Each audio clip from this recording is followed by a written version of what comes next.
Live. Sorry that we are a few minutes late, everyone, but we are here with a couple of the members of the UAL committee, Sorry that including you're a few. Bill Collins himself. And so we also have Matt Silva, the Northern California representative, with us. And we should have a couple more people on with us shortly. But how's it going, guys? What's up, bro? Not a whole lot. How healthy am I looking right now? Man, you're looking like you just cut a bunch of weight, man. See, pretty thin. My shirt's looking looser on me. Are you hungry? Look at those. No, I'm not hungry. All right. This is going to be like our first podcast where you're not eating a massive bowl of food. Well, Oh don't get. shit. Oh shit. Come You on, just man. switched to fruit. Okay, got you. All right. All right.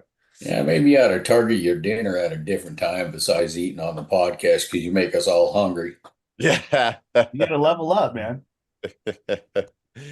So in the chat, we've got Terry Kilfman from BAM Arm Wrestling is in the house. He says he sends his love, respect, and prayers to everyone. Truly was amazing seeing everyone in Patterson.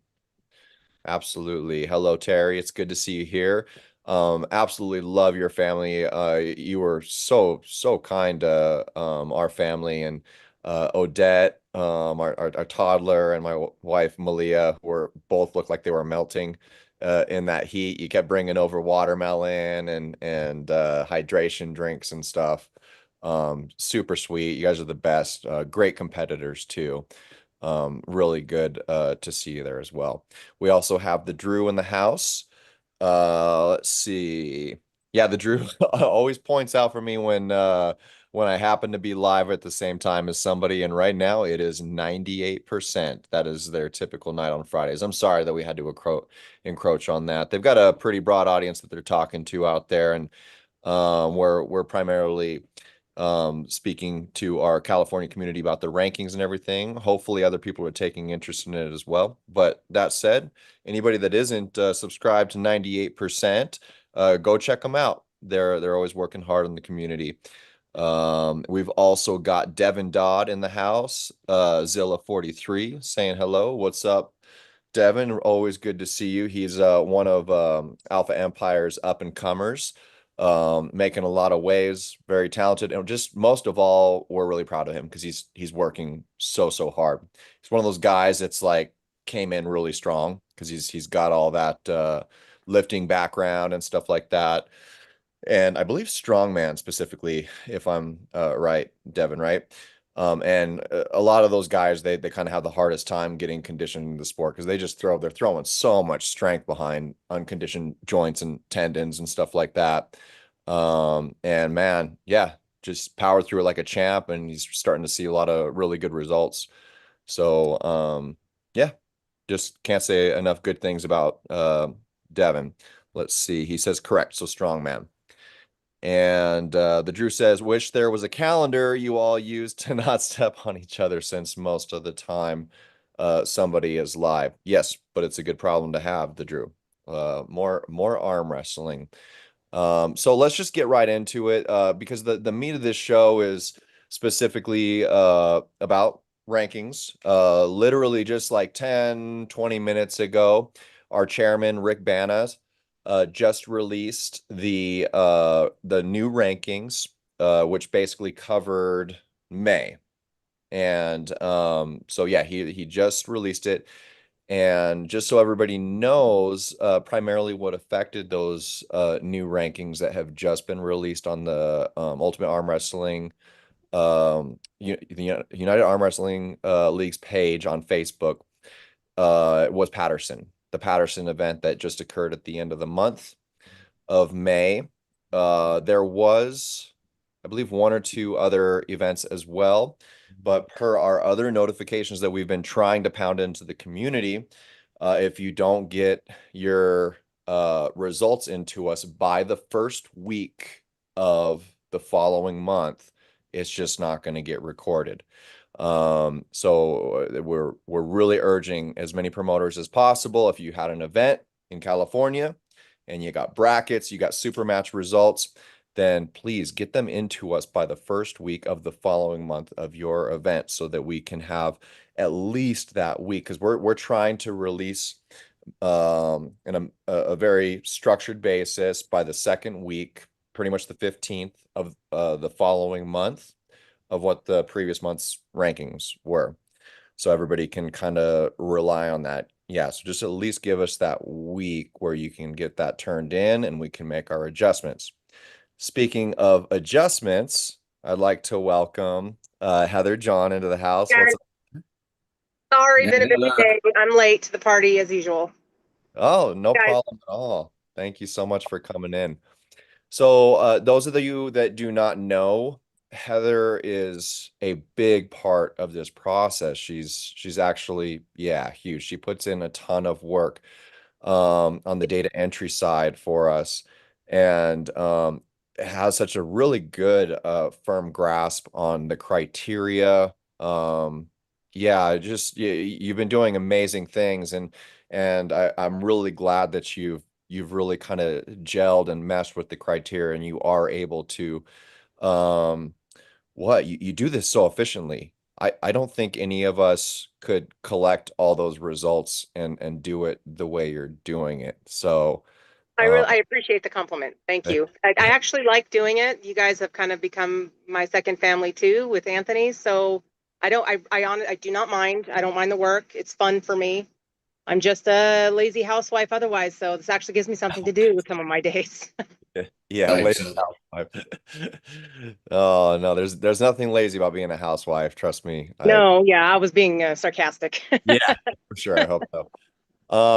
So yeah, that's awesome. And pretty soon I'll screen share the release flyers that Jeff Ray puts together each month. He should be in shortly. He's just wrapping up work, but Oh, I'm not the latest one. you Cool. are not the latest one. So yeah, Heather and Jeff can help us kind of navigate us through what some of the major changes were from Patterson, and from what I understand, there were many. Yes. Yeah. Heather, Some weight classes weren't touched at all. Other weight classes were really shaken up. right? Several, and it goes into looking at the brackets, who pulled who first, because that matters in the rankings. The 232 class, I think, was the most 232 right was the most movement and the most. You had to go into detail on which match was first to see who took what ranking when, and then and the big boys, the 233 plus, had some shakeups too. Okay. Yeah, cool. Yeah. Yeah, there was, I mean, it was a great turnout. So, and with a lot of people that are Yeah. ranked. So I would expect there to be some changes. I know that our very own Matt Silva here was one of those. Yeah. Made some, made some Yeah. pretty big moves at that event, which was very impressive. Thank And you. by the way, I've told you, but I want everyone to know that I was very impressed by your performance, Matt. Really, really good stuff. Really like how you navigated the tournament. You did well. You really did Appreciate well. it. It wasn't just that you landed well. I feel like you navigated the tournament well. Your planning was good. I Thanks, bro. agree. I agree. Appreciate you guys. So before I kind of jump into some of these specific bullet points regarding the rankings and Patterson, let me catch up with just a couple of the chats. We should have our chairman, Rick Banas, in the chat as well. I know he is watching. So let me see, where were we? Let's see. Yeah, we've got Chimp Flipper Jr. in the house saying, cool, I'm in Texas, but happy to see good rankings discussions. Yes, yes. And let's see. Benji Mack is in the house. Good to see you, brother. Yeah, Benji Mack is my boy, man. That he's great, and he is everywhere, working really hard in this community. We got Renee G. What's up, Renee G? Says, yeah, it's Matt. I'm guessing you two know each other. All right. I'm a celebrity, guys. Come on. In big company. He's one of my Discord members. Okay. Yeah, super funny. I Hopefully gotta get in there. I hear more. I hear that and like the Reddit and stuff is kind of the place to be, right? A lot of arm I wrestling was guided into it. Somebody asked me to make one, and I did. And they pretty much, everyone who's part of my Discord, they pretty much run it. So I just pop in every now and then, but Nice. it's pretty much theirs. Yeah. Yeah. Okay, so let's see. And the strap is also in the house. Says Heather, I love you being so proactive and love you helping us. Thank you so much. Oh, well, thank you. I didn't. Okay. You're welcome. Me in the strap. Yeah, very Oh, kind words in the strap. Well, Absolutely. this didn't mean anything, by the way. Oh, That that was is like, you. oh, No, I had to read the next Bill. comment. Okay, there we go. thank you, There we Bill. go. Kind of went in and in. We appreciate all the work that you do too. I know that it takes a village. What you do is not easy. No, Heather, you don't even have a clue how we lean on you. Your help is just so I rewarding. understand now why Caleb's list was so.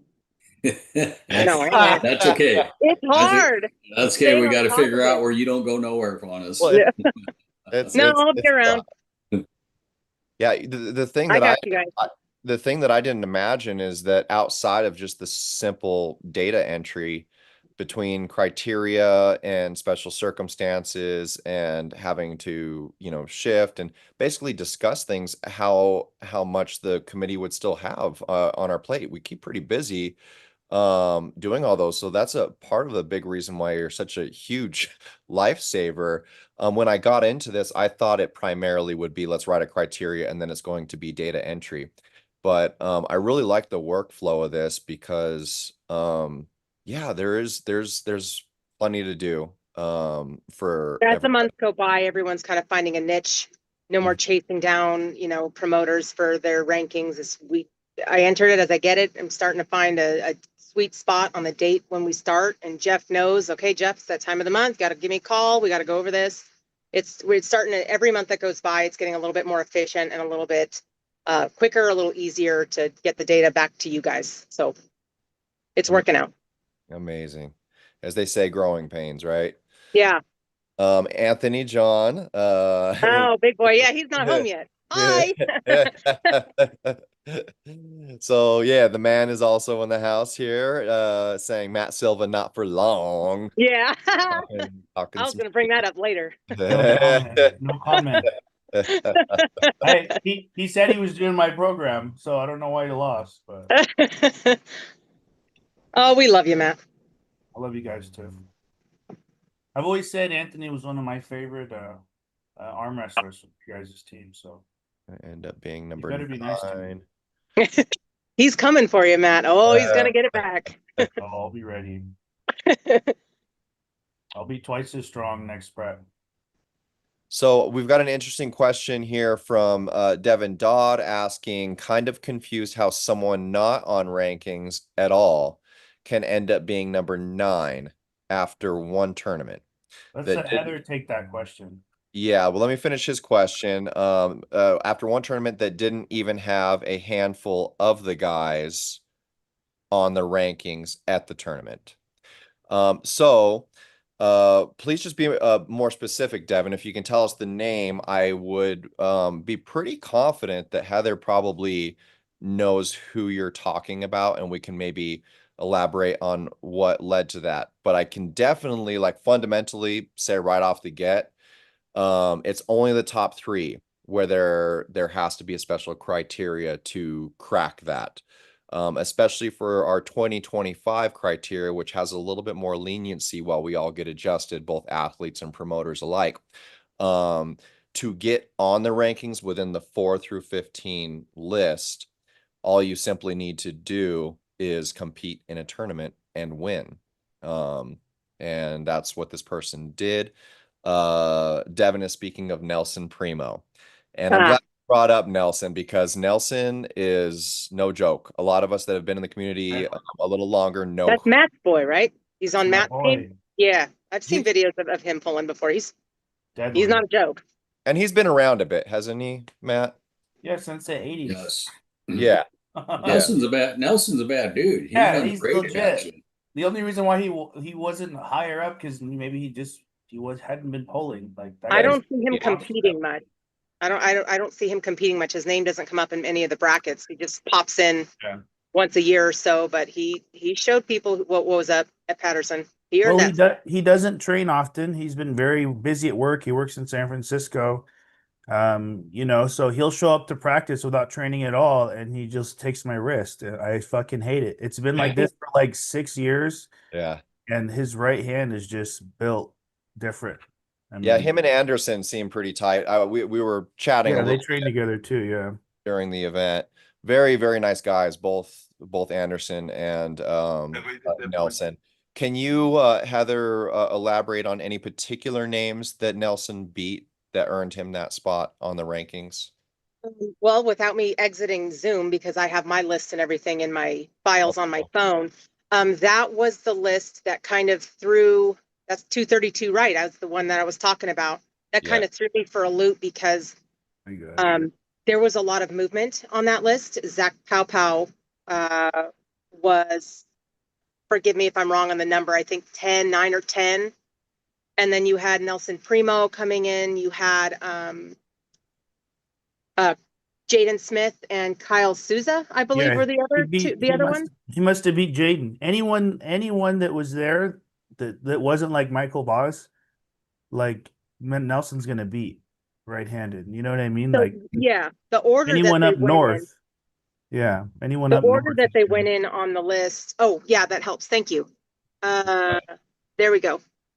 Okay, so this is the 232 flyer that was just released on the Ultimate Arm Wrestling League's page, and here we have Nelson Primo at number 9. These are the people he is above. Did he get a win on Jaden Smith? I'm assuming he got a win on Jaden Smith because Jaden's Yeah, there as yeah, well. Yeah, Okay. he's in the chat saying that Nelson beat him. Okay. Right, there you go. And yeah. Kyle Souza also So the competed. order, all of those gentlemen there had a win against Eric. Zach, but the Yeah. order in which they pulled matters on what rank they got. So Nelson was the one that beat Jaden Smith at the end of that bracket. So he took the number. That's why he's 9, Jaden 10, Alexander 11, Kyle 12, and Zach 13.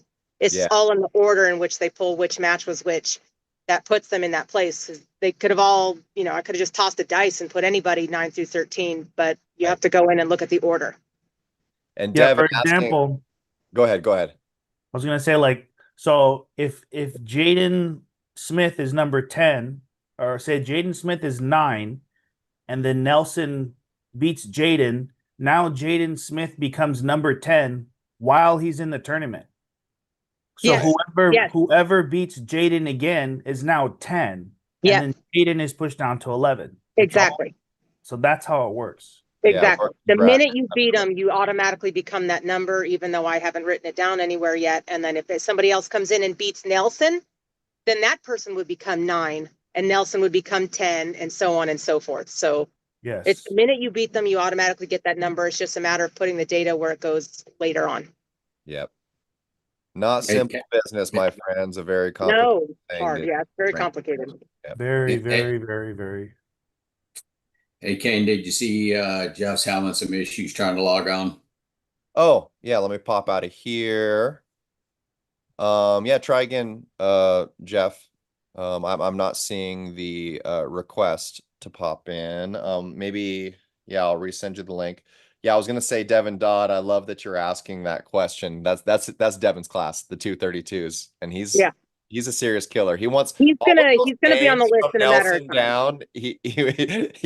He wants those, and he's gonna go after him for sure. Work on that wrist, Devin. Only a matter of time till that's he's an alpha, right? I'm thinking of the same guy. He was at North versus South, but He's one of our newer guys, but doing really well. Yeah. That's always the last thing to come for the newer, stronger guys is the wrist. Yeah. So put all your eggs in that basket. Let's see. So I'm going to copy that link and send it to Jeff one more time. Okay. All right. So I think the first thing that we really need to kind of dig into here, before we start kind of revolving through some more of these flyers, is the novelty rule, because there was something pretty big that happened during this event, right? At Patterson, right? oh yeah. So yeah, so somebody who was not even in the top 3 previously, I believe, actually beat the number one left hand in that tournament. And I am speaking of Spencer Powpow's big win on Ilya. Big. Can somebody help me with Ilya's last name? Konstantinov, I believe. Okay, perfect. So, I mean, that was a huge, huge win. And Twice. go ahead. Twice. Yeah, twice. Yeah, but so very convincing, right? So per the criteria that was written and released top of the year, we wanted there to be a little bit more stringency for that for the top three. Okay. That for and even more prestige.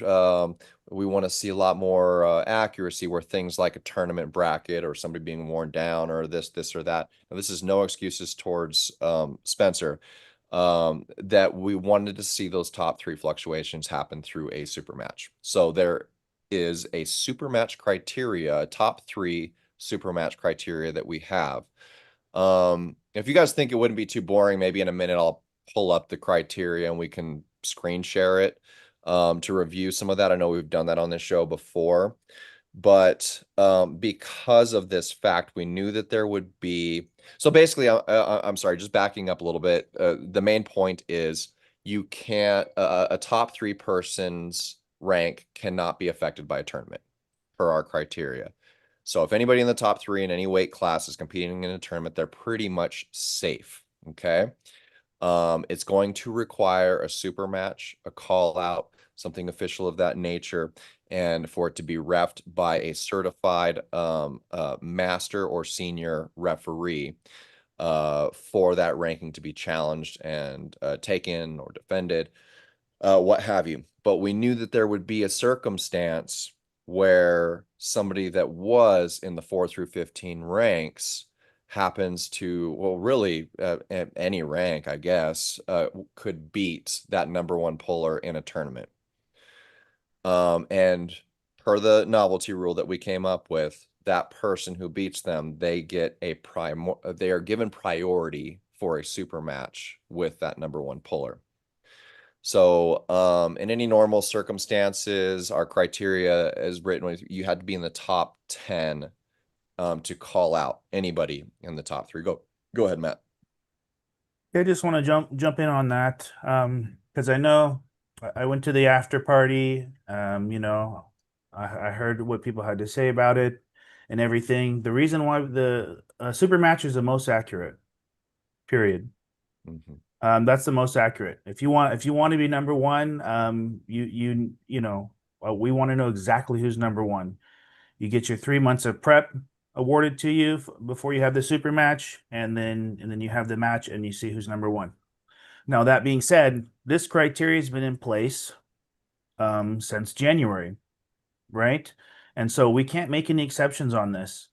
So if I'm ranked number 1, 2, or 3, okay, I'm going into a tournament knowing that I have immunity. Okay, maybe I worked out that morning, maybe I had a practice the day before, maybe I didn't prep at all. I have immunity. So I'm going into the tournament knowing I have immunity. Okay, so this is another reason why we can't make exceptions to this. Okay, so if somebody went into a tournament knowing that they had immunity, so they probably didn't even prep and they lose, it's all good game, man. Well, I beat you. Like, shouldn't you be number one? That's not fair, or whatever. No, they went into that match knowing that they had immunity, right? Because that's the stated criteria. And that being said, if Spencer wants to have a super match with Ilya, he may not want to have one. He may just be happy with this and continue working on whatever he's working on. But he has the priority. So nobody can call Ilya out over Spencer if Spencer wants a call out. So he has number one priority. Whether or not he does that, that's up to him. It's up to Spencer if he wants to do that. So we're not forcing Spencer to have a match with him or anyone who beats a top three. That's totally up to you if you want to do it. If you just want to say good game, you got that on your record, your highlight reel, you can brag about it, and you just want that, perfect. If you really want the rank and you really feel like, yeah, I can take this guy with a full 3-month prep, all that, I'm still taking it, then you have that priority. super match, but there's no movement for top three people, period. No matter what you think should or shouldn't be, since the criteria has already been in place, like these top three people are competing under the criteria. And so it's not fair to them to even entertain the idea of like, well, you're not actually number one, because you lost, but the criteria says you are. Yeah, it's bullshit. All right, Hey, that's hey, Matt. Jaden has a very valid question. Since you're rolling on it, I won't interrupt you. no, How long? thank you. How long is that the top three good for if they don't get a super match? If nobody calls out the top three, they don't lose their spot. If somebody calls them out and it's reasonable, then they have to defend their spot. They're required to. If it's like number fifth, number 10 calling out down south and it's just stupid, the committee is involved on purpose to make sure there's nothing weird. So as long as it's a reasonable call out, a reasonable match, the top three has to accept that. If nobody calls out the top three for like Derek Smith, for example, I know Tom and him have been going back and forth, trying to get things sorted out. Nobody loses their top three rank. Okay. So the inactivity rule is all dependent on them accepting a reasonable call out. If nobody calls them out, then they're gonna stay there. Great, thanks. And let's keep in mind we adopted a mess when we first started looking at this California official ranking, and Rick's been the gatekeeper of everybody's concern, everybody's questions, the committee's questions. So 2026, we're going to revisit it and see if we can enhance it to make it better. So if you guys have any questions, concerns, and even some of your ideas, because us people sitting on the board, we feel that we got a lot of good ideas, but it may not be the best. So we're open-minded to suggestions, but it's got to go through a process. And Rick's email is Rick, RICK, at the UAL.com. Send him an email, even if it's just to say, hi, how's the ranking doing? Send it to him because he's archiving all of the questions that come into the ranking committee. And I got to say, Rick is on the game. The minute he gets an email, the minute he gets a message on Facebook, boom, he is firing that off to me or to whoever else on the committee to get answers. He is on point. If anybody has a question, definitely hit Rick up. He will be on it the second he gets it. No, I agree. Yeah, he's really good about that. Yeah, I'm gonna catch up on the chat in a second here. I was messaging Jeff to help him get in here, but yeah, listening to everything that you guys are saying, there's a lot of big picture things I think that the criteria does that include that's kind of built around that top three criteria as well as the 4 through 15 criteria that does allow tournament fluctuation and stuff like that. So we need to all understand and accept that there's oftentimes two distinct types of pullers, especially at the higher levels. Some of us, we just like to pull. Some of us will pull super matches. Some of us will pull tournaments. We want to do it all. We just want to compete. Some of us, we primarily want to compete in tournaments. A lot of the tippy tops mostly want to compete in super matches, but there's different people in different camps. And it's hard to cater to both of them. Most of the committee, well, pretty much all of us, agree that super matches are the most accurate way to judge two arm wrestlers and see where they're at, to establish your rank, thus the top three criteria, being only super matches. But if we think about it too, so like if we allowed tournaments, then what's gonna for everybody 1 through 15, what you're gonna see a lot of is you're gonna see a lot of super match pullers that think that that's the only accurate way to show who's the best in the state, not show up at tournaments. Okay. If you're starting to include tournament fluctuations for everybody. And so there can be pros and cons on both sides, but this particular criteria gives somebody like Ilya, who's already ranked number one on the left hand, the opportunity to get out there and still pull at a tournament, to still go pull at Patterson and see that event as being a huge win in and of itself. It's Patterson. You know, he can get payouts, he can get overalls, and just the prestige of winning that tournament, not to mention the experience that you get from competing. But for somebody to actually take his rank, they're either going to need to call him out officially or activate that novelty rule, which is a very special way to do it. And Spencer did it. So congrats, Spencer. I got a lot of respect for you. Love you guys' podcast too, by the way. Anybody that hasn't seen the California arm wrestling podcast, go check that out with the Savage Arm Benders. Super, super cool. Yeah, they're funny too. Yeah, I love it. They Lots all of jokes. kind of have their roles, right? Spencer's Spencer's a hoot, man. hilarious. My favorite is when Jaden tells like a really funny joke, and then Yeah. Spencer and Zach just totally fucking ignore it. You know, Yeah.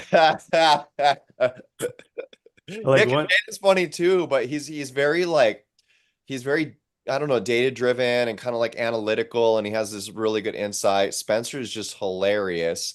And then you have Zach over there being like super neutral, but like, you know, tough guy at the same time. And when he has something valuable to say, he says it. I've never heard Zach say anything like invaluable at all, but they all have their little like lanes. I love it. So good job, guys. Yeah, if anybody hasn't gone to the California Arm Wrestling podcast, go check out their YouTube and Yeah, subscribe. you see Jaden in the chat. He's like, it drives me crazy. I think he told a joke like Spencer saying like he had a black widow on his chair, and Jaden goes, "Oh, that's your butt, buddy."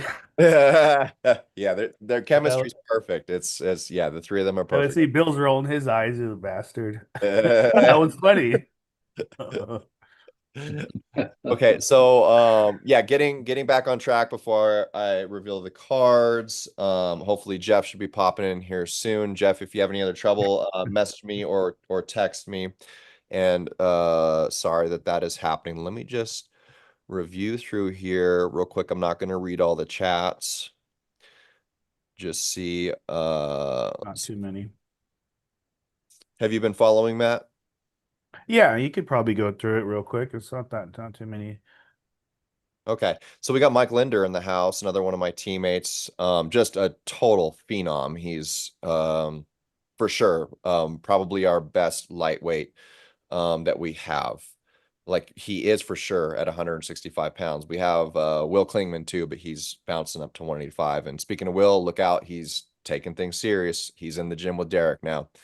So Jaden Smith in the house says we got at least one Savage in the chat. What's good? Not on my PC, so you won't see the team's page, but good seeing you all. Yeah, good to see you too, bro. Really good getting to know you at Patterson, and great job. I believe Jaden got third place in his class, right, Matt? Um, I'm pretty sure he did. yeah. Yeah. Yeah, he did Just good. skip down to below the Nelson stuff. Okay, Nelson Primo, Jaden Smith. Wouldn't it if you beat rank 9? Nelson. Go to Zilla, Devin Dodd's comment about they need to set that up Okay. for Anaheim. Yeah.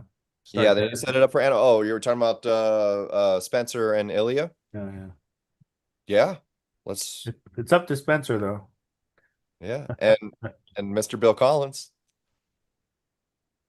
That's not a problem. We can make that happen real easy. Oh yeah, I'm Bill would there be for that one. stoked. I I'd love it. love to see them. I'd love to see Illy tuned up because, like Matt says, the immunity, he may have played that to his favor. So I think he even might have been filling out Spencer, thinking that he may be a little easier than he thought. So, if we could get him on the table at Anaheim, I'd welcome it with open arms and get a badass award for that match. Absolutely. Yeah. And there's another like big picture thing about the criteria that I didn't really mention, and that's movement. Having a ranking system, at least one like this, to get it really like moving and established, while we're still growing and everything as a state, we need to see opportunities to have movement. And that's one of my favorite things about the criteria. If anybody has not seen the UAL California ranking criteria, go to the UAL Facebook page, Ultimate Arm Wrestling League's Facebook page, and you can find the criteria there, and just review it. Yeah, it's really good. I think it definitely facilitates more arm wrestling, more people to get movement primarily through the 4 through 15, and plenty of opportunities to crack that top 3. Just like Spencer did. He wasn't even in the top 3, and he just earned himself an opportunity to officially do that. So yeah, Yeah, he was like ranked 14 or something, right, on the left. I think he was like 11 or 12. Yeah, that's great. Yeah, something like that. Huge, big moves. Him and Nelson making big moves at Patterson. So yeah, and it's like it could, if there wasn't this balance within the criteria, it could go 2 completely different directions. Could it have been like a super match only criteria? I know there's a lot of people that think super matches is the only way to have a ranking criteria, and here we are still growing and everything like that. but honestly, like that's boring. It is. You could I be don't want to see number 14 versus 15. 15. Right. You could be, especially if it's Ultimate Contender, like if you have to go in order, man, like if you're number 15 or 20, how many years is it going to take you to get to like number 6 or something like that? We're still a young sport. There's just not Just boring. not young sport, but we still need a lot of growing to do. We need to Yeah. facilitate more You be movement. smart. Yeah. And then there's the other end where we make too much movement and we don't give any value to that top 3, and just like any win, no certified referees for the top 3 tournaments, everything counts, backyard brawls, whatever. And now every single week, you've got number 14 took number 1 spot, number 33 took number 2 spot, and it's just changing from week to week. The prestige goes out the window. So Yeah. I think the balance to this criteria is pretty solid. So yeah, okay, yeah. So Bill in the chat said 100% to Devin. And Jaden responded that he appreciates this way. Is there a time bracket for which they have to pull again before their rank is stripped? We covered that. We covered that earlier. Okay. Yeah, I think we just about covered most of the questions, Kane. You're playing catch up, but Yeah. Okay. Let's no, go that's to fine. Terry Kifflin says 205 Masters Division ranking will be there one day in the future. I don't know. I mean, there's always a chance for that, or maybe an overall ranking for the state. It just depends how feasible that is for Heather and Ray. If the work outweighs the value, we just have, there's a lot of things we have to weigh. Yeah. Smaller bracket for masters, like top 10 or top 5 or something, because it's a much smaller class. There's only 2, I think, only 2 weight classes in masters, but I'm again, in you have Masters. open guy. Yeah, you have a lot, like Anthony. You have a lot of guys. There's a lot of big ass guys in there too. Masters, can you be ranked in both, or Yeah, I'd but be if Masters too, for you guys sure. wanted to add it on, I'll take it. And that's the thing. I do wonder what would happen, because there's two sides to that coin. In terms of the current in California and California residents who are polling masters, yeah, I think it would have to be a top 5 at the most.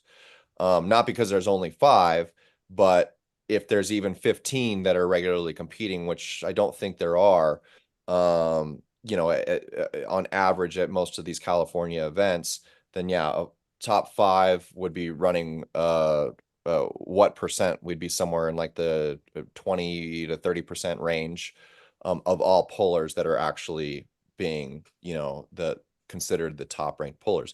The other side of that coin that I see is I do wonder if we got to a point where we think, yeah, let's go ahead and make a ranking system for the Masters. Would it actually pull a lot of open pullers like myself and Matt, who would qualify for Masters? It'd be Grandmasters. What's that? Where's that age start? 60? I think that's 50, right? 45 or 50. 6-0. Oh, 60, 60. yeah. So it goes Masters That would be cool 40, class. and then which one's 50? Or does it just go straight No, from 50, yeah. It's Master 40 to- and then 60. It depends whose criteria you follow. So if you follow the world 40 and 60, and then super grandmaster 70. Oh wow. Okay. That's where Scott win. That old Hey, bastard. Scott, if you're watching, I'm not laughing at you. I'm laughing at Matt. No, we're laughing at you, Scott. You better not foul me out next tournament, man. No, I love Scott. He's funny. Okay, so another big move that happened was in the women's division, the 125 category. Yeah, let me just go ahead and pull up the Mighty Flyer. Let's see. That's our girl, Haley. That's yes. That's Jeff Ray's daughter is your new California #1 on the right hand. Okay. Show the whole class here. And boom. Okay. There we go. So yeah, we kind of did an off the cuff super match with Malia and Haley Ray at the Patterson event. And yeah, glad we did because it was just an opportunity to take two pullers that were high ranked in completely different ends of the state. And they both had a really good match. I believe Haley won 3-2. I believe it was a lot of back and forth. So congratulations to Haley Ray, your new #1 on the right hand in California. My wife Malia Fontecchio is now #2, and we've got Patty Crocker from the Lompoc area at #3. And then on the left hand, Malia's #1, Patty Croker, I believe is, sorry, how you pronounce it, #2, and then Haley Ray is now #3. And also, if I scroll down a little bit, ladies, any ladies out there watching, Get on there. girlfriends or Who wants wives to be of our #4? wrestlers. I know there's a lot of wives and girlfriends that are coming out to all these practices and competitions, and I know you pull a little bit, but you're like, I don't know. Just go for look at all this. Look at all this. You can You can tell everyone at the office that you're all your #4 in the friends state. the office. Yes. I am the new #4 in California at arm wrestling. Then they're gonna be like, what? And then they're gonna come and they're gonna arm wrestle too. And then that's how it should be. Okay, so I guess I will just go through a few of these cards here and you can kind of help navigate us, Did Heather. Jeff get in? Yeah, no. I see Haven't him seen there, any but requests to get in and he hasn't been texting, I so mean, he's on the video. Is that what's going on with that? no, that's Bill, No, I this is think. Mr. Ray. I see the little square too that says Mr. Ray. There's just nobody there. Let's see, view, gallery, multi-speaker. He's lurking. Maybe he's messaged me. Hold on. Oh Nope. yeah, he did. I did see his request earlier, and I hit yes. So He's I on there. don't know what happened to him. Captions, audio, participants 5. Oh, here we go. Let me see.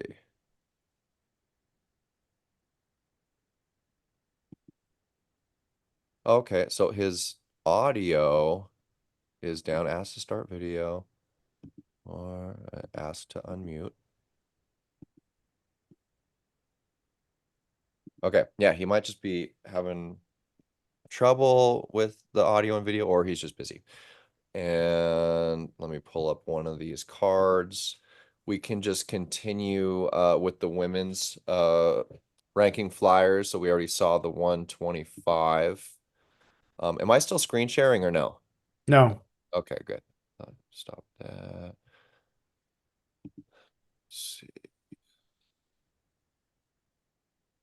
Okay, here we go. I'll pull up the women's 154 rankings. That was me, Kane. Sorry. Okay. We'll just move ahead.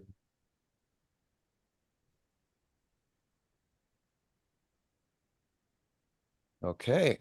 And we still have Tara Terry at #1 for the 154 ranking. We have Grace Bear at #2. We've got Reagan Craig at #3. We've got Leah Airy, number 4, and Denara. Denara, where have you been? Let's see you compete some more. She's really good, very talented. And pretty much the same order minus Denara on the left hand. Now, was there actually any fluctuation at all, Heather, for this class? I haven't seen fluctuation in that class, I think, in the 3 months that I've been doing this. I Okay. haven't touched them at all. Right, but there is definitely something I think announce worthy. There was some new talent that showed up in this class at Patterson. I don't know if y'all remember. I believe her name was Lena, who showed up, did really well. She did really well with Tara as well. Now I believe she beat Tara, right, Bill? Yeah. Yeah.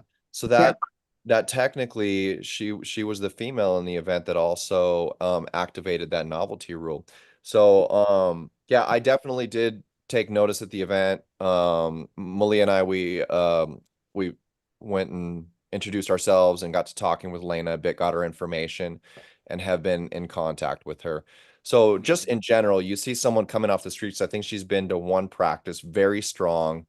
I think she before that event she attended one Jody Smith practice, but she did reach out after the event and she wants to know when the next events are.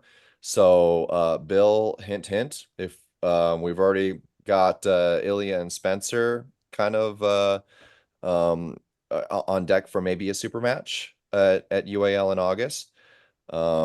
Perhaps we can do Tara Terry and Lena. What do you think? That'd be a good one. Yeah, yeah. Actually, she was pretty damn impressive. I've never seen her before. And Tara for a little girl, she packs a lot of dynamite. She's got some good skills on her, and for her to tie up Tara was pretty impressive. Never seen her before. hmm Yeah. Yeah, Tara's very impressive. She's not only strong, but she always kind of seems to find her way through a match. Right? Right? Yeah, And she finds that sweet spot. yeah, very athletic. And one of the things that impressed me the most about Lena was really great hand and wrist. She just seemed to have great center table control. So yeah, we'll be talking to her more and talking to Tara more and see what we can set up. Yeah. Hey, Kane. Sorry for interrupting, but yeah, if you got a super match, I could take up to 5 at the Anaheim Fit Expo. I'd like to keep them towards the upper ranking side. So if you can help set it up. Like I say, if we get handle them too, get Ellie and Spencer and Tara and Leah. We got 3 more to go, and then I guess I could do something on the Sunday for the amateurs as well. So, and the reason why I'm interrupting, my guy finally showed up, so I'm gonna have to bug out on you guys. Hate to do that, but it looks like you guys are in good hands, and I appreciate everybody showing up. I love you, Heather. Anthony's going to be my protege, so Matt, don't hang on to that. Don't think you're going to be hanging on to that spot very long because he's going to come with Oh, smoke. And I won't. I'll be number 6, 5, 4, 3, and Anthony can have 7 and 8. It's all his. Okay, all right, guys. This one. I'm going to have to bail on you, but peace out. Thank you, everybody. Appreciate Good to it. see you, Bill. All right, Bill. Thank you. And also good to see you, Mr. Jeff Ray. What's happening, brother? Sorry, guys. Long day at work. Yeah, no problem, man. Not at all. So yeah, where we're at, I'm about to pull up the 145 flyer that you put together, Jeff. Let's see. Okay. Okay, so that should be a familiar face by now, in both the right and the left hand champion position. The young talent Chewy Espindola is still holding down the #1 spot. So to all 145s out there watching, if you want that #1 spot, if you think you have what it takes to take out Chewy Espindola, yeah, let us know, let him know, and let's get a challenge match going, an official super match to see if you can challenge that #1 spot. Now, Jeff, Heather, in this class, was there any substantial changes that occurred due to Patterson? Santino. Santino and the new gentleman, Chris Lindsay. And just when I think I've recognized all the names and all the faces, a new one pops in. So I'm not familiar with him, but both Santino and Chris Lindsay took wins over Brandon Rain on the right. And Santino wasn't even listed on the left, and he just flew right up to number 4 from nothing. So He flew as high as you could fly up, basically. Yep. Not I being on believe the list. Santino had a wager out for anybody that could beat him left-handed also that day. Yeah, nobody did. nope. He also won the overall. Yeah. He did.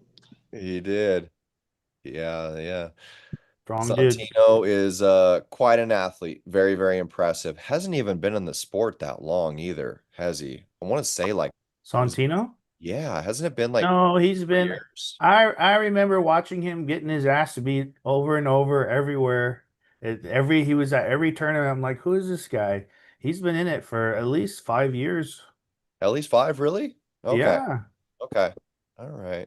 He Well, he's more of a international like guy, you know. He's been to, what was it, Greece and then France and Worlds, and then he'll go to nationals and stuff like that. So yeah. yeah, very active tournament puller.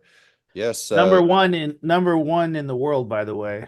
yeah, he's got quite a few Yeah. accolades He for him. skipped the whole small time and went straight for the top. Yeah, hopefully we can set up a super match with him for the top 3. That would be amazing. There is so yeah, congrats Chris Lindsay too. So he just cracked the list basically. He wasn't Yeah. even on the list before. Nope. Another new name I haven't seen before. I And love just it.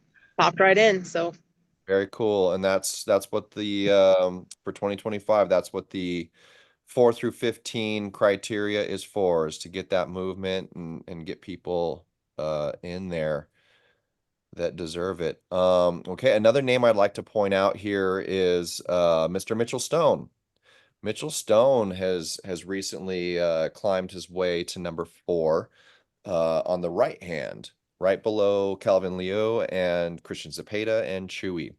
And I'll tell you right now, man, I've got a little history with Mitchell Stone. He is very, very talented. Everybody needs to look out for Mitchell Stone. I'm talking even the 165s. Maybe some people from the 185s too. Very, very strong kid. Trains hard. He came all the way, I believe, with the Terrys, just to support. I guess he was out on injury pretty bad. Like he couldn't even I think contract his arm. So he wasn't able to compete. But when he is all healed up and ready, everyone's got to look out for Mitchell. Very, very talented, strong guy. He did really well at North versus South 3 as well, I believe. He pretty much had only wins. I think that's Yeah. where he got hurt as well. So unless y'all have anything to add, I'm going to move on to the next weight class here. Moving on to the 165s. Let's see. I don't believe there were any changes in the 65s. None? It's Okay. amazing how slim that class is. I feel like maybe because a lot of classes were combined, but I feel like before 165 was a big class. Well, that's all the 145s had to pull in the Yeah. 165. I think that's what it was. Yeah. Yeah, it really is. The being in my class, I've had to frustratingly contemplate this quite a bit. But yeah, because viewers, what they're talking about is all that blank space underneath there. And you would think that the 165s, being that that's kind of a very average human weight, maybe the 185s too, you would think it would be a much thicker class. But I think, because I've just been watching since the 145 class has been established and developed only for like the last year, a lot of those that were competing in the 165s, I think that's what you were saying, Jeff, are now in the 145 class, where they should be. But not only that, we've had a few 165s jump up to the 185s as well.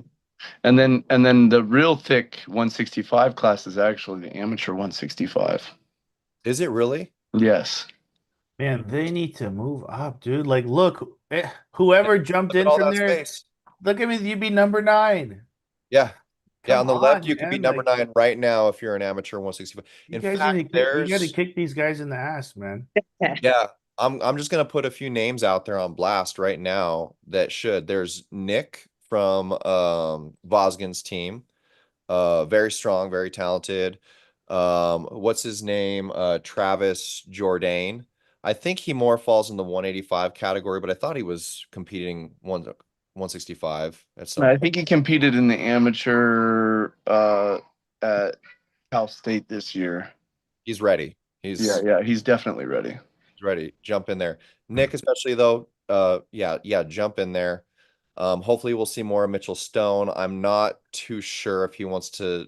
I know he floats between the two weights, 145 and 165. We'll see what he wants. According to Robert Terry, he can't get down to 145 ever again. He doesn't want to even try. I don't think he should. I think he's plenty competitive to hop into the 165s. He's a buddy and he actually wants to do a super match with me. So right now we're just kind of seeing how his healing timeline is on his arm, and maybe we'll set something up for that. But who else is there? There's definitely a few. There's gosh, what's his name? He's also like a model or something, long curly hair, South guy. Um, we've got a few here in the There's so South. many.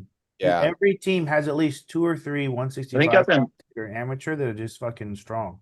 up in Patterson there was a young guy that showed up that pulled in the amateurs. I think he won in the amateur 165 class, who actually came to the after party and was just kicking ass at the after party too. What a waste. You know, he should have pulled open. I'm not sure his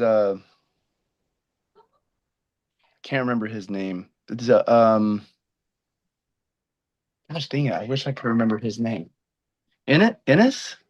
Or and No, he's a little heavier. He's like a no, 205. it's not Ennis. It's not Ennis. Yeah. Unless they have the same name, but he's not talking about our Ennis Kane. Okay, That gotcha. used to be one of my guys. Oh, really? Yeah. I Yeah, don't know how to strong as hell. say it. I don't know what his nationality is. He's Indian guy, I think. Could be wrong. Oh, I think I know who you're talking about. Yeah. He had the He's like a short hair. Yeah. He was so Or no, the strong. guy with the turban. Yeah. Yes. The Sikh guy. I know who he is. He's Yeah, actually like a strong. 190 or 180 guy. I think. He's I range. thought he I'm was pretty sure. 165. He pulled in the 160. No? No, I What? think he's pulled in the 185s. Oh, he was so strong. Yeah, Pulled that in guy's amateur, though. He legit. is. He's Yeah, strong. he's an I open told guy. him at the after party, you need to pull open like now. So he wasn't pulling open? Oh, he pulled amateur. He won amateur class. Dude. Yep. And thank you, Johnny Dang. He just helped me out with the model guy, who's a really good 165. That's Jordan Vivat. Okay. Yeah, a lot of people in the community, especially like down here, know who he is. Really, he's got a lot of athletic prowess on the table. Really, he actually, I think he did really well at was it Cal State? One of the last UAL big events. It might have been the last one before January, but I believe he got first or second. You know, if Vosgin's two, I think they're like twin brothers. Are they this in the 65? They always pull an amateur down there in the South. I believe they're 185 and 205. Oh, okay. Those guys are very talented too. Yeah, They there's only pull in the amateur though. yeah, they're ready as well. But that's, I mean, I'm sorry, like that's just my personal belief. All of these guys, they have coaches that might believe otherwise, and you know, they might be following their own path. This guy, right? Is that the guy you're talking about? Yep. Yeah, that's him. Yep. Patterson, yeah. Right. But you know, especially kind of mirroring what Bill said in a recent podcast, in terms of like for the ranking committee, the strong outlook and I guess suggestion is if you win an amateur tournament, especially a big one like UAL, Cal State or something like that, then Patterson was huge. it was huge. Then you need to shift. It's not so much about are you ready? It's about being fair to the other amateurs, because obviously you know how to pull safe, and you're winning competitions, and you need to give the other amateurs a chance to, compete and level up and everything like that too, Yeah. which is kind of the bigger priority. So a couple chats. Devin Dodzilla says that his girlfriend Andrea is going to start arm wrestling. Love that. Yes, for sure. I bet she'd be super strong too.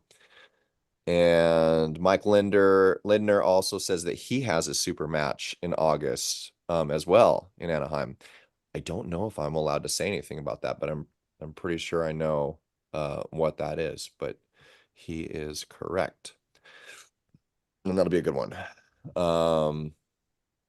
Terry Kilfman says Terry is very knowledgeable and can transition out of any position. I would agree. Yeah, definitely one of her more impressive attributes. Absolutely. Terry also says the women's division was impressive, all of them. Great arm wrestling. Jacob Ardron in the house. What's up, Jacob? And Javier, my teammate Martinez, is in the house. Very, very strong, super heavyweight. He's another one of those guys that would shake things up. And he's been fighting through injury and stuff like that, but getting back at it. He's been at some recent practices and training hard in the gym. So hoping the best from Javier, and everyone needs to watch out for him if he starts competing more. We do have Mitchell Stone in the house. Says things are getting exciting. I can't wait to get back in it. Mitchell, how are you doing with that injury as well? Are you healing up good? Let's see. Devin asks, are there any other super matches set for UAL Anaheim? Okay, I'm guessing that's what Mike Lindner was responding to. And that's the only one that I know of, is that Mike Lindner has a match. But I'm not going to say anything about that until I know that can be released in terms of his competitor. J Squared in the house. What's up, brother? Good to see you here. Says he cut down to 165 and compete in pro. I can get that 10 and 9 rank. No, he says, so if I cut down to 160, yeah, you can absolutely do that. RG's sitting at like 190 or 200 or something, bro. That's a gnarly cut, bro. Okay. And we got the wrist cracker himself in here. Get cracked. This is Travis Preventures in the house. Says 3 tournaments ago was my last 165 am. So he is another key 165 that we need to talk about. Yeah. Yep. If He's there's room, I could- Soon as you pull in an open tournament, man, you'll hit that list. yeah, you're gonna be right in there for sure. And The free rank. yeah, You might even get higher than that. yeah, you Well, know, hey, what is the so okay? I know that Travis Preventure did pull Mike Brown in a super match at Kringlepool. Have you had a open level match with an ranked open puller? Wouldn't he just get thrown on the list anyways? that's what I've been doing. When there's open spots, I just pay attention to who's been competing more often than others in open tournaments. And if there's an open place and I think they've earned the bottom spot, I'll just add them on there.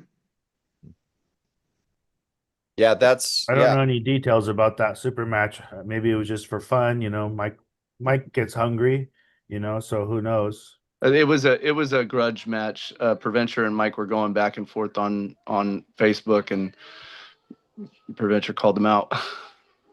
Who won that one? Mike. Yeah, against Mike who? Mike Brown. Mike Brown. Oh, Mike Brown. Yes. Who doesn't love Mike Brown? You were there. You were there that day, Kane. I think you pulled 4 classes that day. Wait. The movie theater. Okay. All All right. Oh, Well, that one. Yeah. Yeah. One. No, I believe Travis had a super match. No, yeah, he's saying that it was the wrong Travis. It was Travis Jourdain. You're thinking Oh, of, okay. Oh, I'm sorry. That's my bad.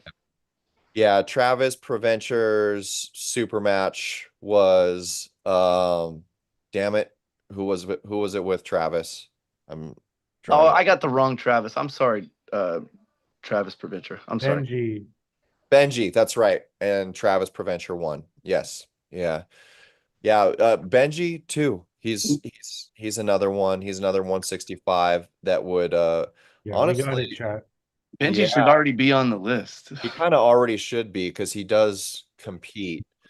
But yeah, just like I said before, with the whole 2025 leniency thing, we're trying to establish those blank spots are a complete example of why 2025 needs some element of leniency towards movement and establishment because we're not filling the top 15. I have Some a of question for the chat. If you guys can put in the chat, if you're amateur or you know an amateur and you know why, like what's holding you guys back? You know, what's keeping you from polling amateurs and open? You know, like what's keeping you from taking the step? I believe it was a couple years ago. I did the same thing though. I came into this chat and into the podcast with Kane and was asking if I was ready, if everybody thought I was ready. It's a it's a really good way to just test yourself and see where you're at. You can give the guy above you just a little bit of a match, you know you're in the right place. Yeah. I think everyone, even if you're not ready to move into open, just pull open. I thought the UAL already had a rule regarding amateur pullers that if they place at all, maybe it's first, I'm It not was like 100 3 times or something. I don't remember what it was. times in a year in an amateur, then they automatically have to pull open or not at all.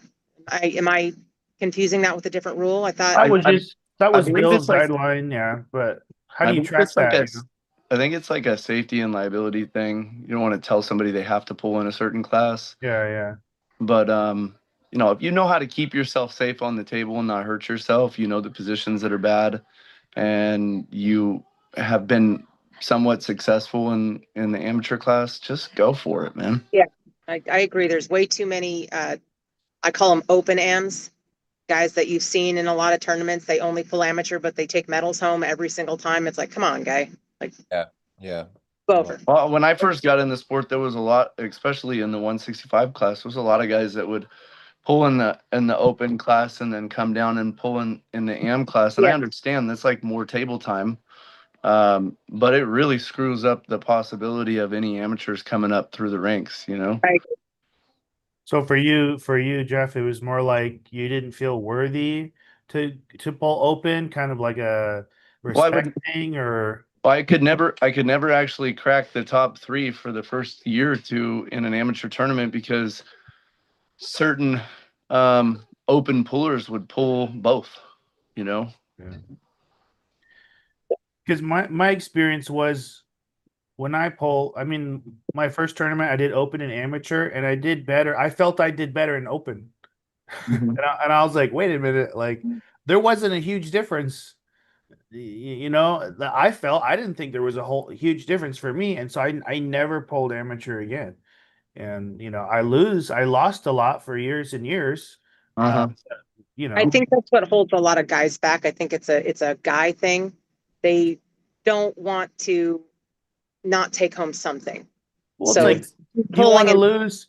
Who do you want to lose to? Do you want to lose to like a Spencer or Anthony or Tom Nelson, or do you want to lose to some amateur? Like, for me, like, yeah, I'm getting my ass kicked, but look who's kicking my ass. You know what I mean? Yeah. Strong fucking dudes. Yeah, you Or could be an that's why I'm amateur champ. losing. You can be an amateur champ every year, every time you go into a tournament if you Yeah. hold So amateur. it's like if I'm gonna lose, it's gonna be to like a Well, there's real I think open. what did it for me too was I took a lot of super matches, and when I started doing the You super did, matches yeah, in the yeah. beginning, I was reaching really high for guys that were Yeah, definitely Scott better win. than yeah. And just the thought of being able to pull that guy and give him a match or get a pin on him in a super match is going, okay, I'm right where I belong, dude. Yeah. Your path was conservative, Jeff, and it was good. It was a good path. And when you made the move, you kind of like were destroying everybody in amateurs and made that move in one foul swoop. Mhm. And Yeah. it was a convincing moment for you, and you did the right thing. Your question, Matt, actually did raise a few answers here in the chat. I'm gonna Awesome. start. Yeah, I'm gonna start with let's start with Ryan here in the chat. Says I'm 165. I haven't won any tournaments. I'll move up when I consistently place top three. Okay. Yeah, I like that. Just remember, if there's a guy that pulls both at any of those tournaments, don't get discouraged because you didn't place, you know? And also keep in mind, like Jeff was saying, one of the things that was kind of holding him back as well is that there were some certain pullers that were open pullers that were pulling amateur. And I think it is important to recognize who those were. Um, when I got into the sport and noticed that I was doing well, I had to recognize that, wait, the person that took first from me has been pulling for 10 years or something. Mm-hmm. Yep. Yep. And I'm not going to keep chasing trying to beat that person because that person just shouldn't be there.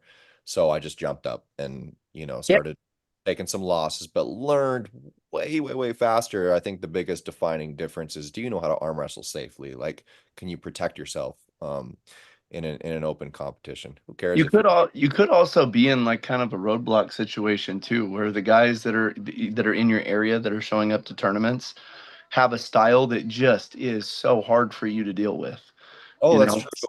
You're And like in an open format in a tournament, you might be able to hop that guy because you can beat a guy that he can't beat, you Mhm. know? Yep. Yeah, very, very true. You guys shouldn't wait. That's what I have to say. You shouldn't wait to pull open. I mean, you have nothing to lose. I've You seen a know, lot of movies coming into the open scene and they take a spot, they take 9, 10, 11 you have right nothing out to of the back. lose. Yep. I agree. Yeah. Like If you've won an amateur tournament at all, especially at something as big as Patterson or any UAL event, and you take first, second, or third, I think anybody that does that even once, maybe twice, should definitely try open. If you get smoked or you get hurt or you pull a ligament or a tendon, maybe it wasn't the right time. But anybody that's placing amateur should at least try, I think, and open once or twice, maybe on a smaller Well, promoters, maybe not a UAL, but maybe a smaller event. That's how Anthony did it. Or go He, to go to a tournament and pull with your stronger arm, pull in the open, and the other one pull in the like just test it out, see where you're at. yeah, You know? right. Yeah, when I coach some of the newer people on my team, the ones that I'm looking at that are kind of absolved of that push, I guess, are those that are still kind of conditioning for arm wrestling. Right. They're still kind of learning how to pull safely. They're still showing up to practice in pain, like I every week. think that's a really good idea, Kane. Yeah, I think like after you've kind of gotten over the woes of the arm wrestling pain, I for me it was like the first 2 years. that never After goes you, away. What are you talking about? no, it doesn't, but it's not as intense after It's those 2 years. exactly. Yeah. Yeah, Well, as you get Learn to more live into the with it, but it's sport, different. Yep. yeah, yeah. you talk to more people, you learn about your own unique recovery needs. You're like, oh, I need at least 8 hours of sleep, or I need to eat at least this much protein, or I can only go this percent in practice or in the gym this many days before.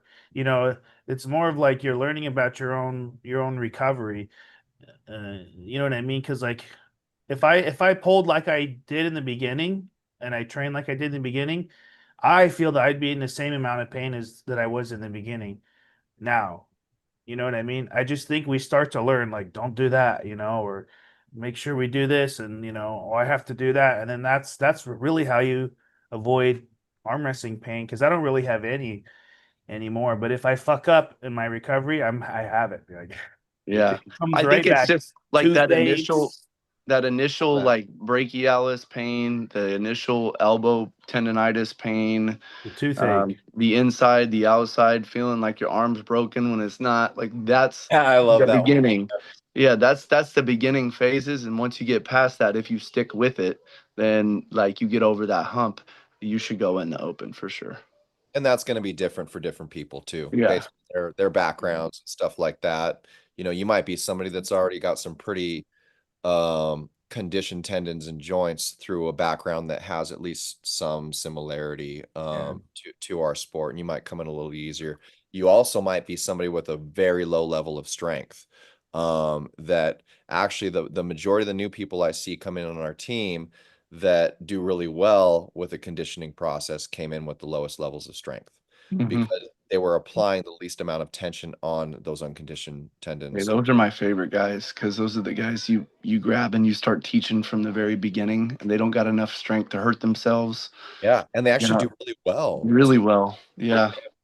So one of our come in strong, I kind of like immediately, I assume you have a 90+ probability of quitting. Yeah, absolutely. One of our best teachers in our club is Charlie Ennis. He came in the sport super weak whenever he first got in, and he slowly built up his strength, but he had to rely on technique to win any matches in the beginning. And so like he is very in tune with how his hand, positioning and everything else, just because that's the only tool he had in his tool belt for the first couple of years. Totally. Yeah, so with a lot of my teammates, it's going to be more a matter of like, are you even ready to compete? Like we're just working with you at a fundamental level, and once we are starting to have that conversation of competing, more than likely I might already be giving you a tap on the shoulder, like do both. It's just experience, guys. I mean, Do amateur, do open. If they got a semi-pro, do that too. Like, just go compete, go get some experience, do as much as you can. Table time. it's just Right, table experience. time is important. I've never been put in a position in an open tournament where I felt like I was gonna get injured. I've gotten injured from like when you have like a weird slip or something, maybe you pull a little tendon or muscle, but that can happen in practice. How about this? Have you ever been to a tournament where you felt like you didn't belong in the class that you were pulling in? I don't think I've ever went to a tournament and felt like I didn't belong where I was at. So like Since I imposter switched. syndrome. Yeah, I've like since I switched. many, You mean in many terms of like times. levels, Well, no, or because but with you, I Matt, know what like you're saying. I know what you're saying. you have like Tom and you got these crazy big dudes that you're pulling. Like you can get matched up with Ilya and Tom your first round and you're fucked. You know, that doesn't All my tell you. losses were Ilya and Michael Voss. Right. Yeah, that's what I'm saying. So like, yeah, you probably feel like maybe I don't belong here, but there's probably 10 dudes lower than them that you probably could beat. You just didn't match up with them that tournament. What I felt was always, even coming into this last tournament, is that I'm weak, Mhm. and I'm weak, and it's okay, and I'm going to get stronger, and every time I'll come in and I'll do really well, and I'm like, okay, maybe I wasn't as weak as I thought. Training's been going good. And your wins were very impressive at Patterson. yeah, Thank you. I for really sure. appreciate that. But Yeah. I go into it. I'm not going into it super confident, thinking like, oh, I'm going to crush all these motherfuckers. No, it's like, all right, Matt, you put all the work in. It's in God's hands now. Just stay focused. Sit down, stay hydrated. Just very, very focused. And like you're probably going to lose. It's okay. Then you can go home. Everything will be over. You can start training again. You know what I mean? But I never felt like I didn't belong or that I shouldn't be there. But I definitely always felt like I'm weak. Mhm. That's how I train. Like that's why I'm so consistent. Because like Jeff said earlier, people who come into the sport weak, that's me. Like I'm not this naturally strong guy. I mean, I have a really good hand, but I'm not like this. I'm just a nerd. I'm just a fat nerd. I am like if anyone who's been in my living room, there's just like the whole walls are like video games from like 30, 40 years ago. I have like Dreamcasts and all in the house, not in my room, in the house on display. Like I'm just Yeah. like a big nerd. So always like That checks out. That checks out, Matt. You're definitely yeah, I'm just a big fat nerd.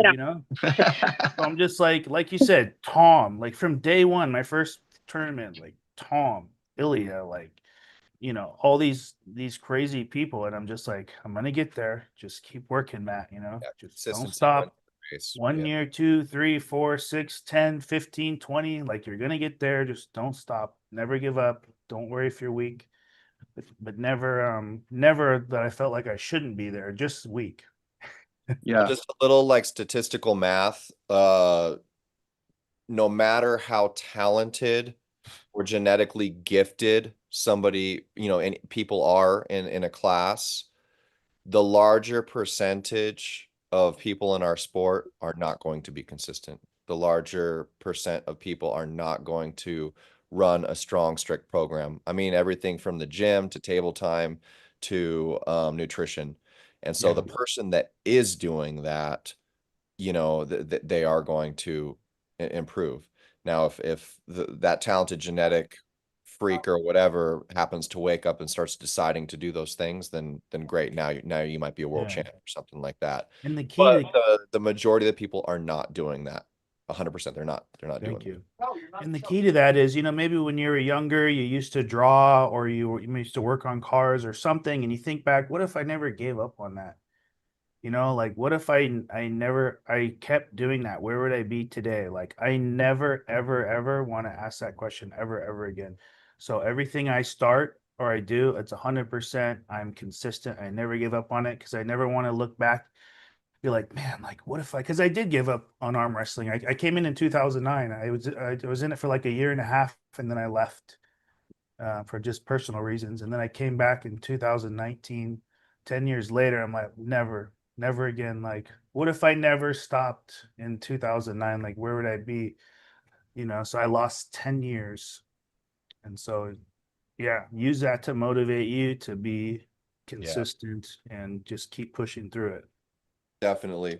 Yeah, and just one last thing on competition is I've always thought that one tournament can be worth minimum 20 practices in terms of what you learn from it.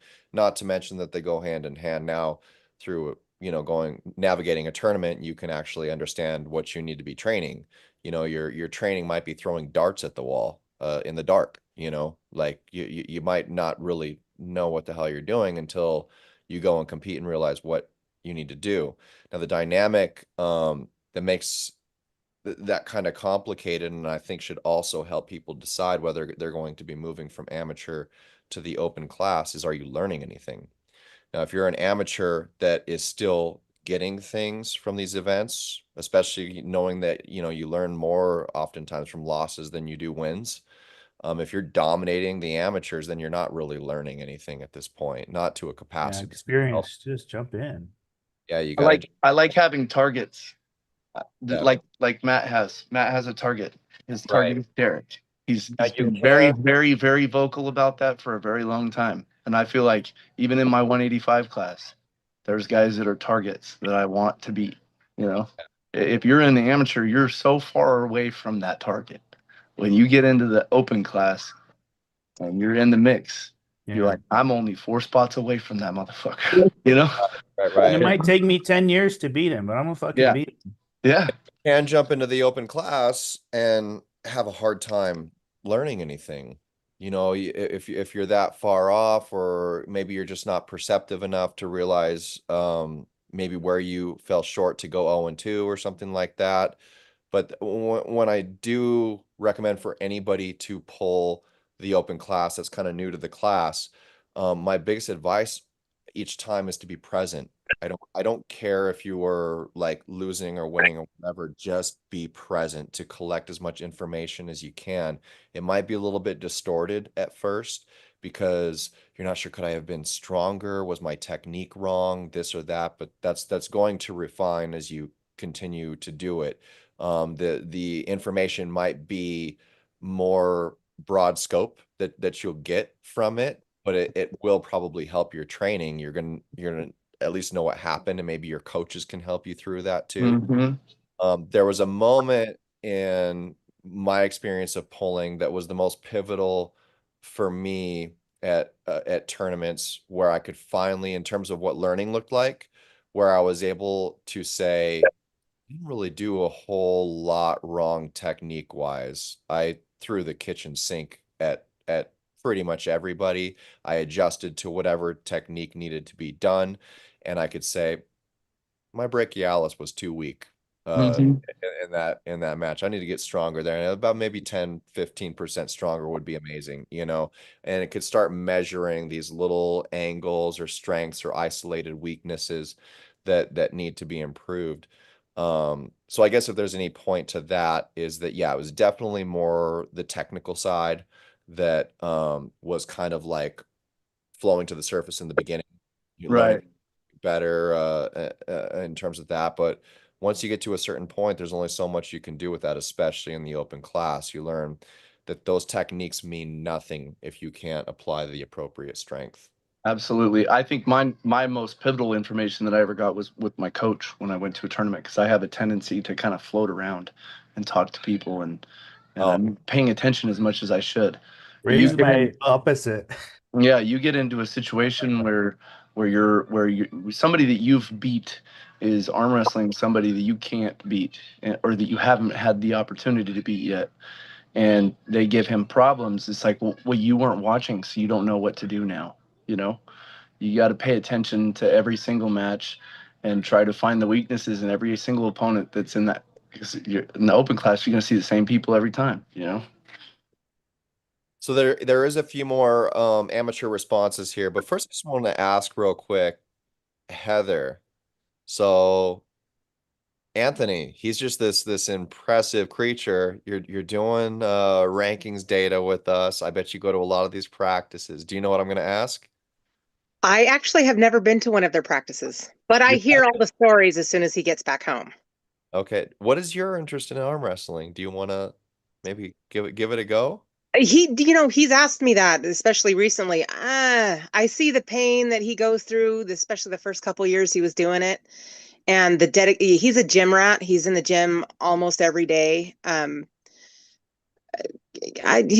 I got to tell you that I only arm wrestled Haley once at my house a couple years ago. Jeff, you remember that? Yeah, yeah, I do. That little girl ripped my arm off.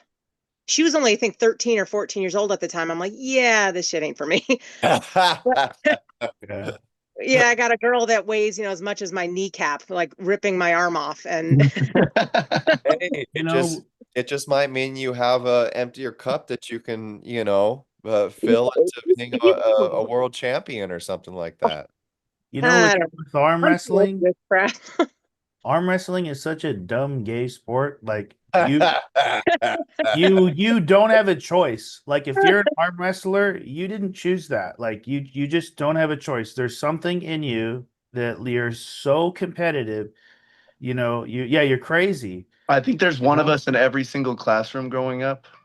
Um, and we it's were that very rare. Like that one. We were that one that sat in the classroom and said, I want to hold hands with anybody that'll put their arm on the table with me. You know? Yeah. Yeah, when I was young, like I remember like I started arm wrestling, like we built like a little table in gym in wood shop in high school. So I was probably like 16-ish when I got into arm wrestling. And from there all the way up until I figured out it was a sport. Every party I went to, every I was always trying to arm wrestle everyone just like this. Break arm, break arm the whole time. Yep. Always. I didn't know how to do it. And so I was just like, how long can I break arm before the other guy gives up? For Yep. like decade. I was Almost. a top roll presser. Yeah, but I think a lot of people do that though. I When they, see. I think I'm the only one that's probably really different when it comes to how I was introduced to it. And it's that a trophy sat in our living room and family room, a couple of trophies from my mom back in like the early to late 80s, where she was arm wrestling girls at the bar and won a tournament. That's another lady I'm afraid of. His mother's no joke. She's another one that ripped my arm off. Just so happens that the tournament that she was competing in was the same tournament that now my coach was throwing so that he could raise money to go and compete in Russia, and that's how he became a world champion. Good old Kevin So, Pop. so Kevin had put together this tournament at the bar that my mom worked at. My mom competed in that tournament and won the trophy. And Wow, then that's he went crazy. to Russia and won the world title, left-handed. I think at 125 or 135, little tiny guy. Hell yeah. But that trophy sat on my on the TV stand in the living room my whole life. Wow. Yeah, couldn't beat my mom until I was 18 years old. When That's did you get the bug? When were you like? Oh, early, like Yeah, 6, 7, 8. Yeah, but I mean, I didn't actually pursue it because I had kids until I was in my 30s. So Yeah, you I've can't. always been really good arm wrestler, though. You can't control it. You just like you have No. to do it. You have to do it. I'm that dude at every single party that everybody goes, "Oh, you got to arm wrestle this guy," you know? I was like, oh gosh, Matt's here. Like, leave. I was such a horrendous. I was a horrendous drunk, picking people up from between their legs, off the ground. I was just grappling. I was always like spearing people and arm wrestling them. I was probably like Tom and Kenny. I'm better now. I don't do that anymore. But Well, yeah, I was strength just sports was fucking always diabolical. something that I loved. I wrestled in high school, all the way through high school. So it was just I just like testing to your, touch dudes. yeah, went from bodies to hands. Yeah. I need male affection somehow. so Daddy issues, I'm gonna Oh, Matt. let's go over to so Matt, yeah, childhood trauma. we had Danny Medeiros. I think I got that Yeah, right. he's the guy with the big long beard. He looks like Rick Banas from like 20, 30 years ago. Like they went back in time and got each other. You see it. Wait, say his last name. I skipped him a day. Heroes. Right? Medeiros, did I say it right? Okay. Okay. Yeah. Okay. So he says, I'm an amateur that started in February of this year. I guess what holds me back is experience. And that's fair enough, dude. You just started. You started in February, probably conditioning, getting a little safety work, figuring out how to do this, get your connection right. Yeah, follow your path. But hopefully when you feel like you can do that, you feel a little conditioned, you feel like you can arm wrestle safely, maybe set up a few practice matches with your teammates if you're training the team. So at least it's kind of a controlled circumstance where your teammates know that you're new. You know what I mean? And maybe your coach or something can ref and make sure that you guys are staying safe. If you're comfortable in doing that and it works out, then go sign up for an amateur tournament and see how it goes. But yeah. Let's see what else we got. Rick, let's see, Rick in here helping moderate everything. Johnny Dang, my teammate says this will be my last year pulling amateurs exclusively, win or lose at UAL Fit Expo. I want to be 233 by the end of the year so I can avoid the likes of Casey Stevens and Anthony John. So actually, Johnny brings up a really great point, is that the path to jumping from amateur to the open class is going to be very different, probably for those that are pulling in the lightweight categories and those that are pulling in the heavies, super heavies. Because yeah, it gets gnarly. Right, Matt, up in those heavier weight classes. Yep. Todd Hutchings said if he could go back and change one thing, he would have pulled in the supers, and got his hand and shoulder and arm all conditioned with these big bastards, and then cut down. So there's value to pulling with the big boys. Pushes Yeah, the Anthony actually body. gained weight to get into the supers. He started in the 232, and his first tournament got, I think, silver and gold in Reno a few years ago. And I don't know what made him want to do it, but he put on 40 pounds like it was nobody's business. And yeah, I That's where all just, the glory is. if you drop weight again, that's you'll probably be in the top three. He's like, nope, fuck that. I'm staying in the supers. Okay. Probably one of the main reasons why I've leveled up the way that I have is because that's my fucking training partner. Anthony. That's the only dude I could really Yeah. test myself with at practice, and he's just a monster.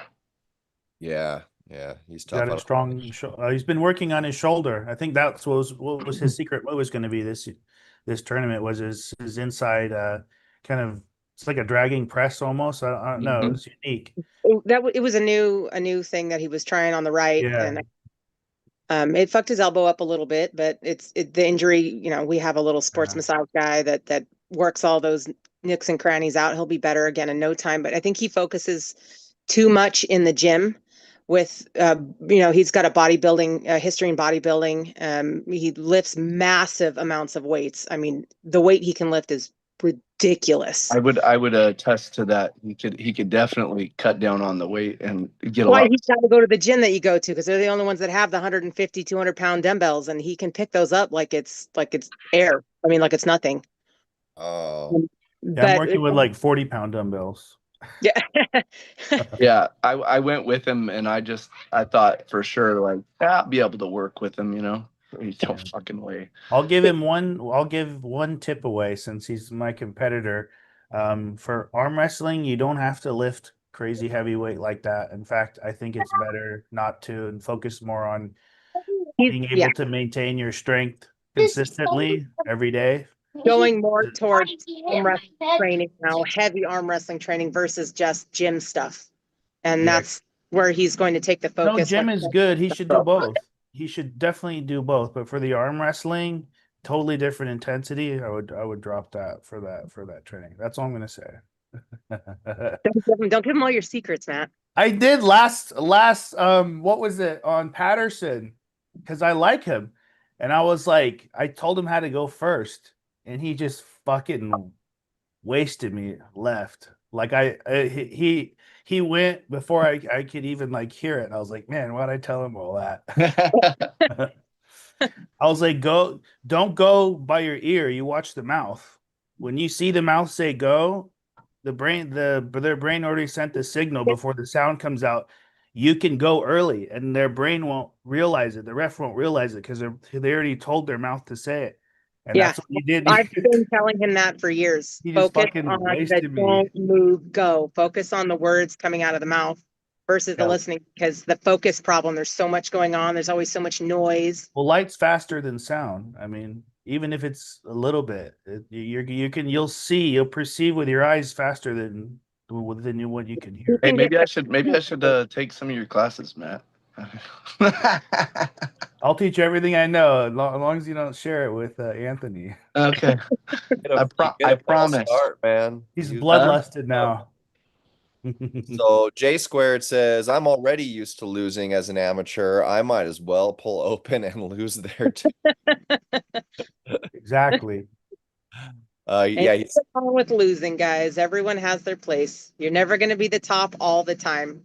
I think that's a big reason why so many amateurs don't try the open is because they're afraid of losing. And it's like, you got to learn how to lose too. Sometimes there's a lot more information you can take in and a lot more learning you can do when you lose. But go into the open, lose for a few months, lose for a year. Who cares? You're just going to get better with every tournament. You got to learn how to lose too. Yeah, it'd be boring if you could beat everybody. Well, we did 165. We are on 185 yet. for the cards, we have not gotten there yet. So yeah, maybe I won't go through all the chats right now. I will just welcome a few people in. I don't know if I already said Jacob Ardron, my captain Derek Smith, and the King of Cali has joined the chat. What's up, Derek? In here, talking some shit with Matt Silva in the chat. We got Alan Hodsey in the chat as well, saying the first time I ever lost was to Derek Smith. Yeah. Well, a lot of people lose to Derek Smith. Let's see. Let's get into the 185 card here. And yeah, last time I did a screen share, I guess I left it up when I was scrolling through chats and stuff like that. You guys gotta remind me. Let me see. Here we go.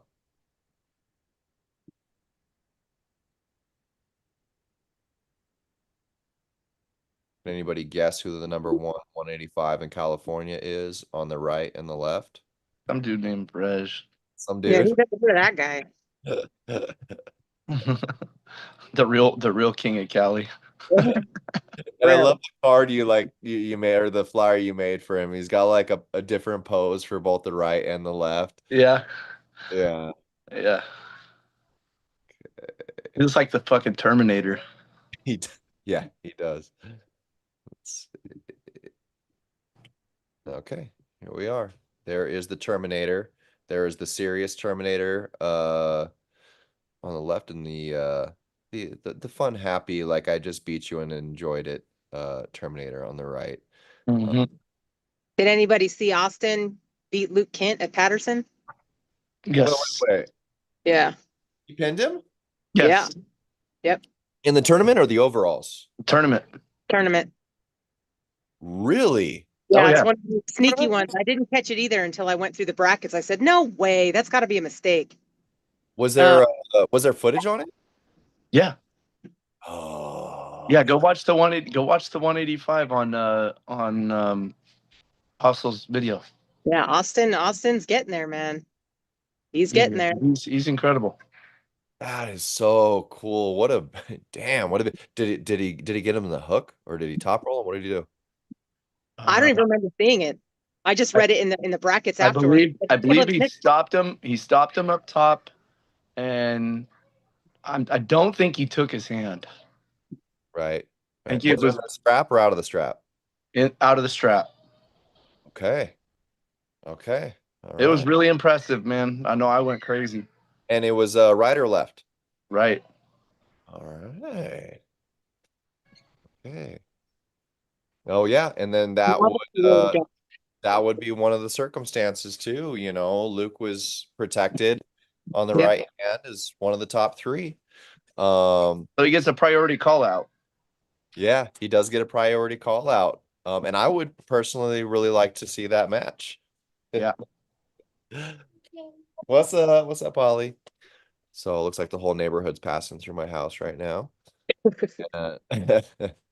Uh, so okay, yeah, Jeff, Heather, can you point out any noticeable changes that happened other than Only the activation of the novelty rule with Austin and Luke?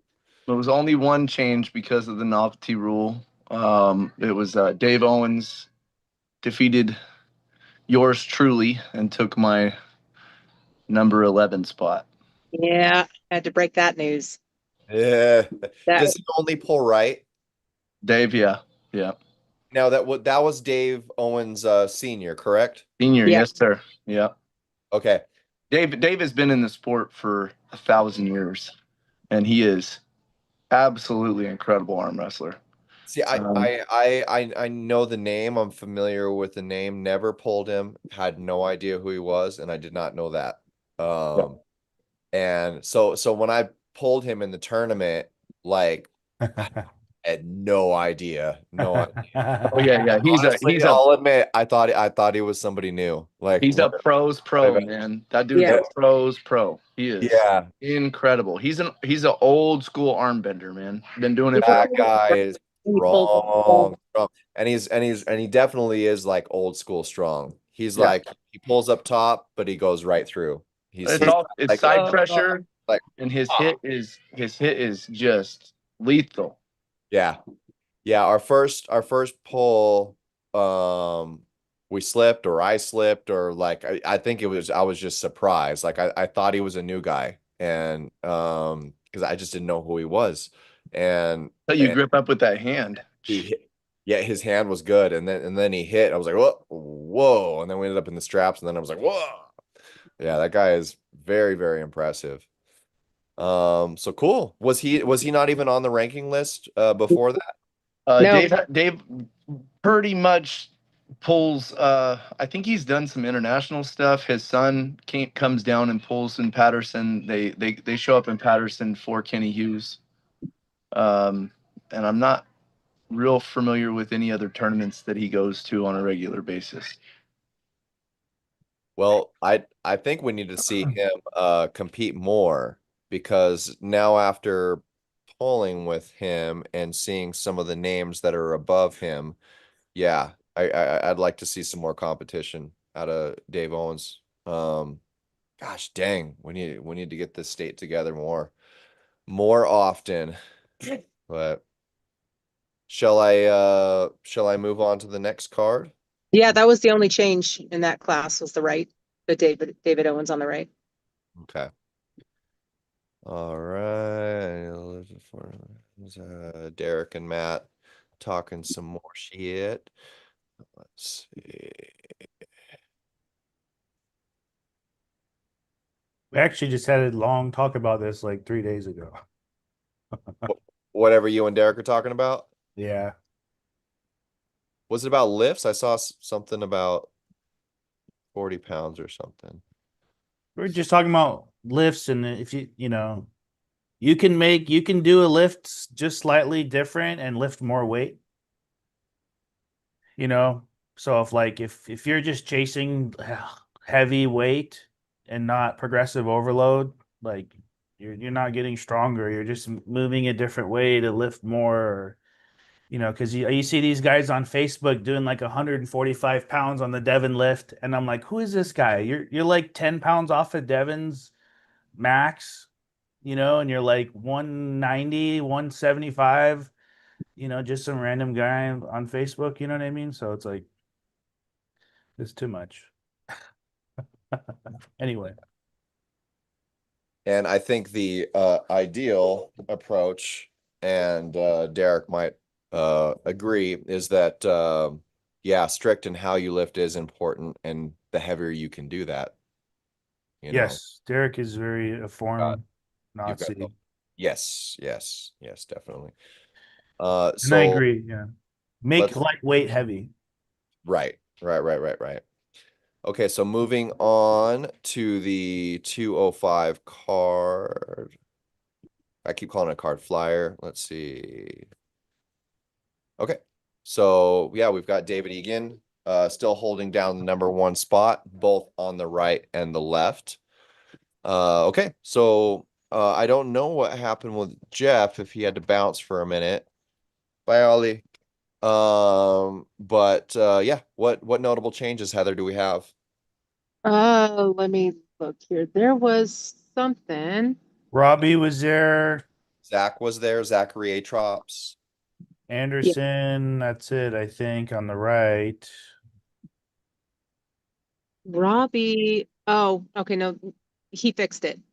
I was unaware at the time that David Owens Jr. is not a California puller, so he had a substantial win against Robbie Ballesteros. But again, I was reminded that he's an out-of-state puller, so I removed him. Other than that, there have been no changes to the 205. Okay. Yeah, I don't think anything. Yeah, no, it's the same. I changed it momentarily, but I didn't know that Junior was a Tennessee guy. And So we there's nowhere for Anderson to go. So All right. So we're moving over to the 232s. Now the 232s, that was a good one. That was a shakeup. some things going on. Okay.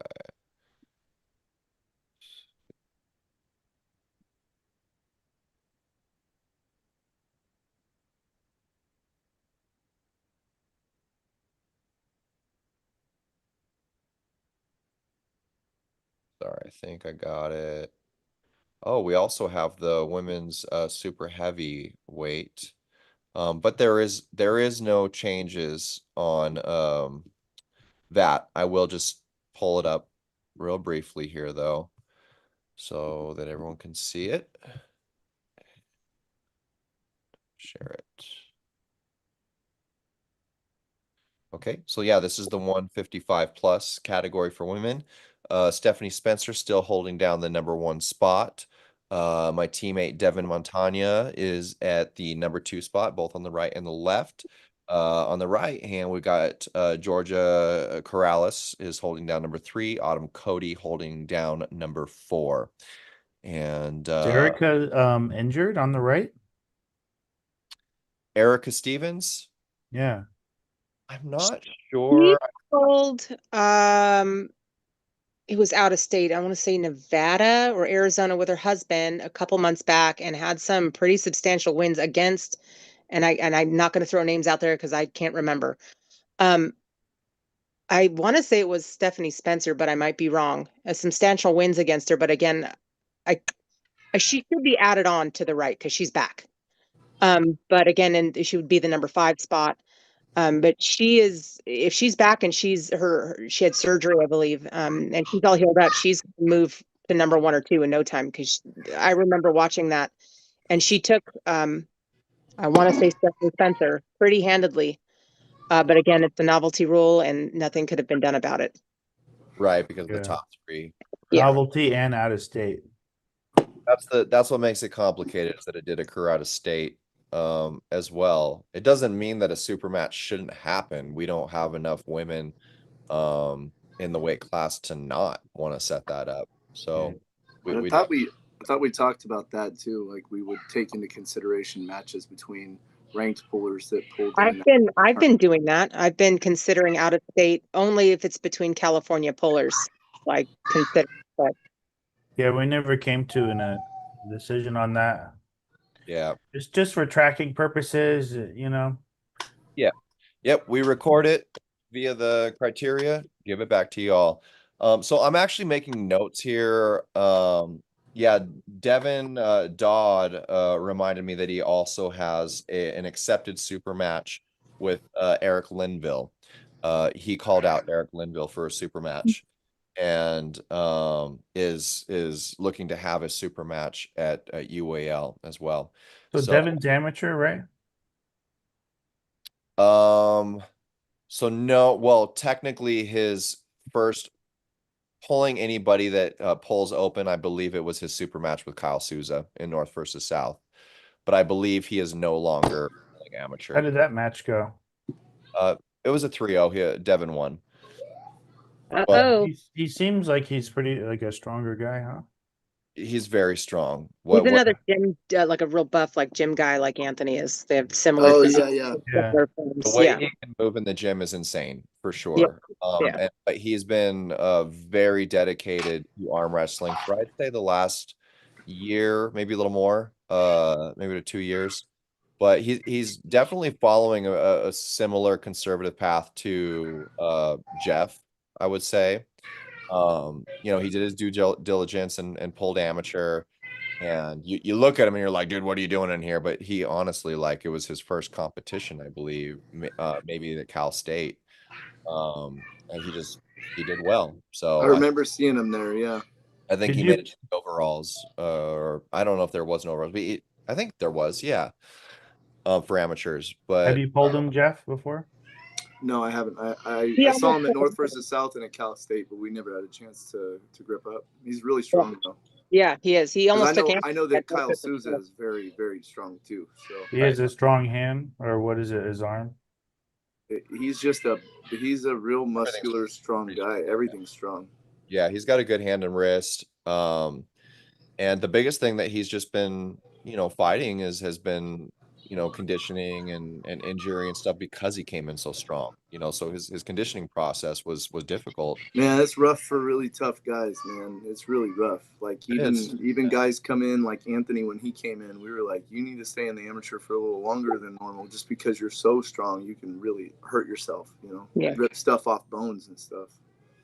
So I am making notes here for super matches, maybe potential matches that need to happen, be it at UAL or anywhere. And yeah, Lindner, I know is confirmed. We will make sure that the match is happening with Devin and Linville at UAL. And so basically we're just hoping to potentially, we'll reach out to Spencer and Ilya, Tara and Lena, see if they can be available for that as well. And I just added to the list Stephanie Spencer and Erica Stevens for, whoever they want to do it, or if they even want to have a super match for rank it at some point. We can arrange that. So I am going to pull up the 232 class now. Let's see.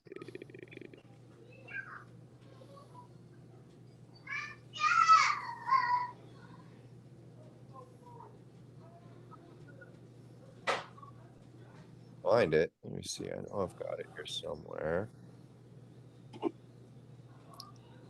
In there. Go 5. All right, everyone.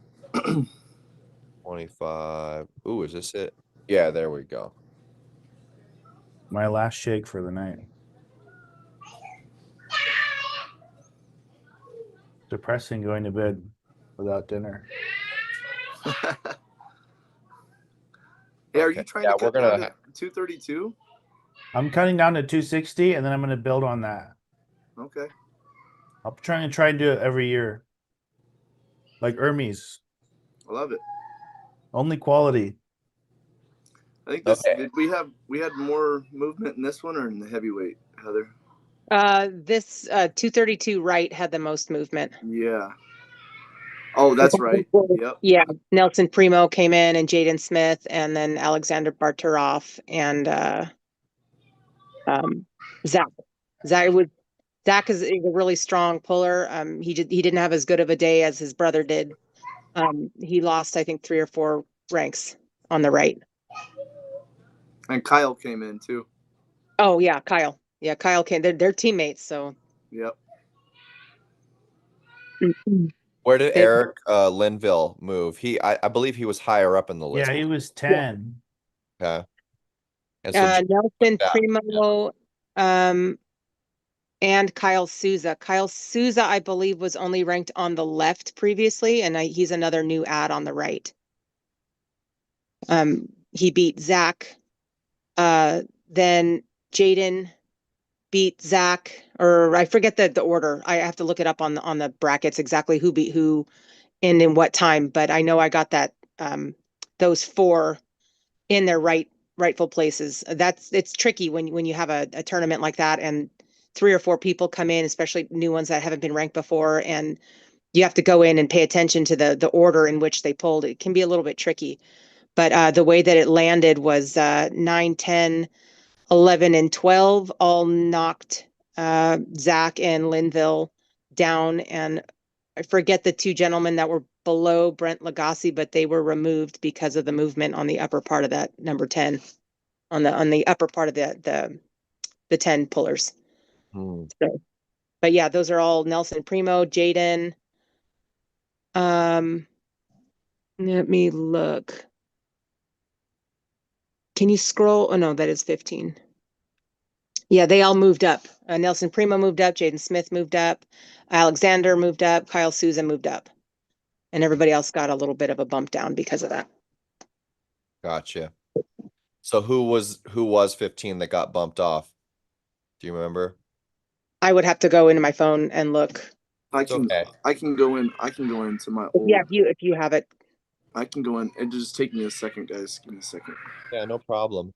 And I believe there were 1 or 2 names that were maybe just one that were bounced off of that list at the lower. Misak. Stock fell off on the right. Okay. Misak fell off on the right, and the left. There was an open spot, and now that open spot is full. Gotcha. Yeah, Okay. that's what it was. Correct. And there's Enos at 6. So yeah, I'm really hopeful for UAL in August in Anaheim. Because yeah, there are a lot of the North people, they do a really good job of coming down here for big events like that.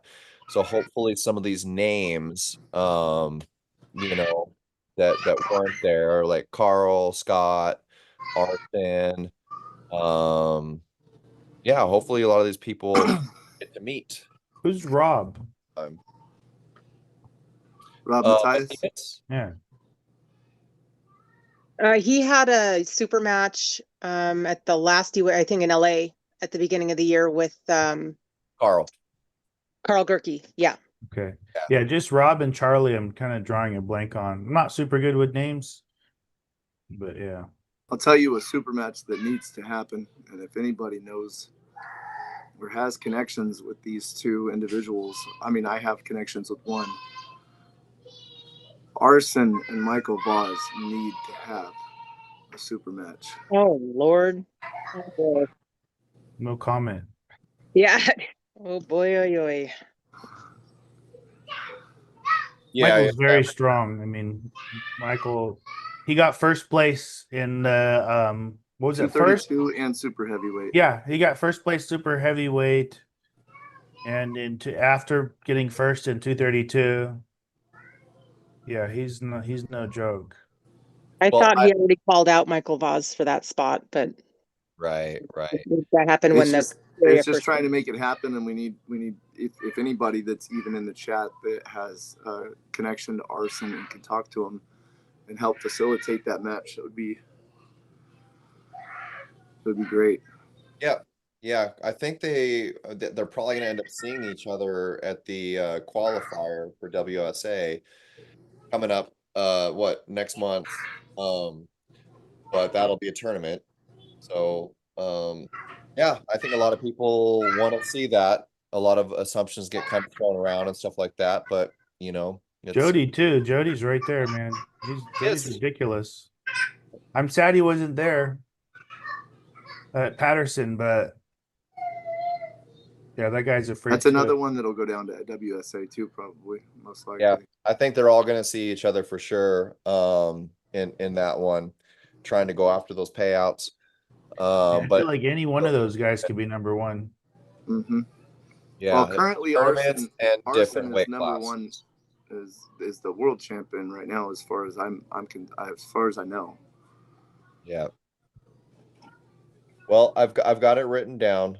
Because that would count everybody, including Stephanie and Eric. That's 1, 2, 3, 4, 5, 6 super matches already. I don't know what UAL in August will be able to facilitate, but I'm sure we'll talk it out and see when something like this can happen, and it's always up to the athletes as well. Yeah, it's less than 3 months as well. So Yeah, prep time. Let's see. Okay, so moving on to the last card here, flyer. Let me see. Daddy's card. Yeah, Did you do the female cards yet? Yeah. I did, yeah. I logged out before I got to talk about my daughter.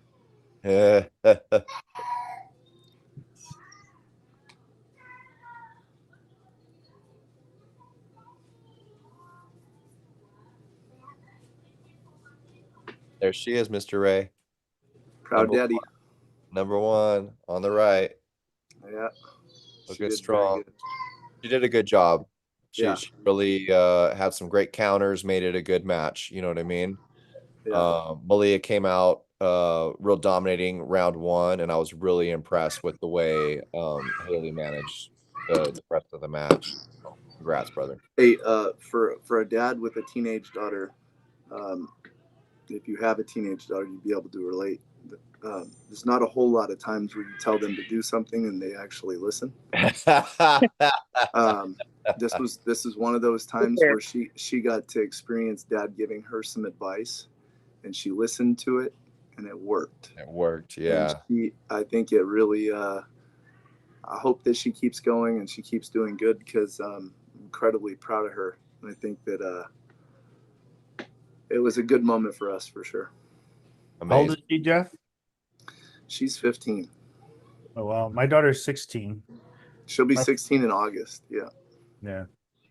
I actually lucked out. Like, my daughter and I get along really well. And so she'll actually come to me for advice. She doesn't do it. She's always like, how do I lose weight, Dad? Like, how do I do this? And how do you just keep doing it? And you don't stop. Yeah. And I'm just like, willpower, man. Put some candy in your hallway, and every time you walk by it, don't take any, and just it'll slowly build your willpower. Then you can move on to something more extreme. And then it's all about willpower. Yeah. I think I argued with her more about what picture she was going to use for her next spot. You didn't call me back last night. I said she doesn't like the picture he's picking. Nope. You guys were wondering what the holdup was to sending the cards. Now you know. Yeah. Usually I'll call you right back. I said, no, he won't. We argued for another hour after I got off the phone with you. I have a 17-year-old daughter, and Lord, girls are a whole different ballgame. Yeah. I love my daughter. I hope that Malia knows that we appreciate the opportunity, though, Kane. It was cool watching them. Yeah, a good match for sure. Absolutely. Well, I have the final flyer here. Let's see. Got There's the two kings right there. On the right, we have Mr. Derek Smith. On the left, we have Ilya Konstantinov. This is the super heavyweight rankings flyer for California. So, any notable changes here? Well, as he calls himself Daddy, Daddy earned his spots on the right and left. This time, he had a pretty impressive win over Bezverini on the right, which earned him the number 7 space. And then on the left, he beat my husband, and he got his number 8 spot. The only reason why he took 8 and not 7 was because Spencer also beat him, but beat him prior to Matt beating him. So Anthony got the boot down to number 9 from 7, and Spencer and Matt take 7 and 8 respectively. All right, so working that bracket left to right then, basically. And so Big man walked in. I am curious here about Waldo Saldana and Matt Silva. How do you feel about that, Matt? I don't know much about Waldo. He's a lefty. He's a right guy. He has the big deformed hand on the right. Definitely the right guy. Waldo is Yeah. disgusting on the table. Yeah.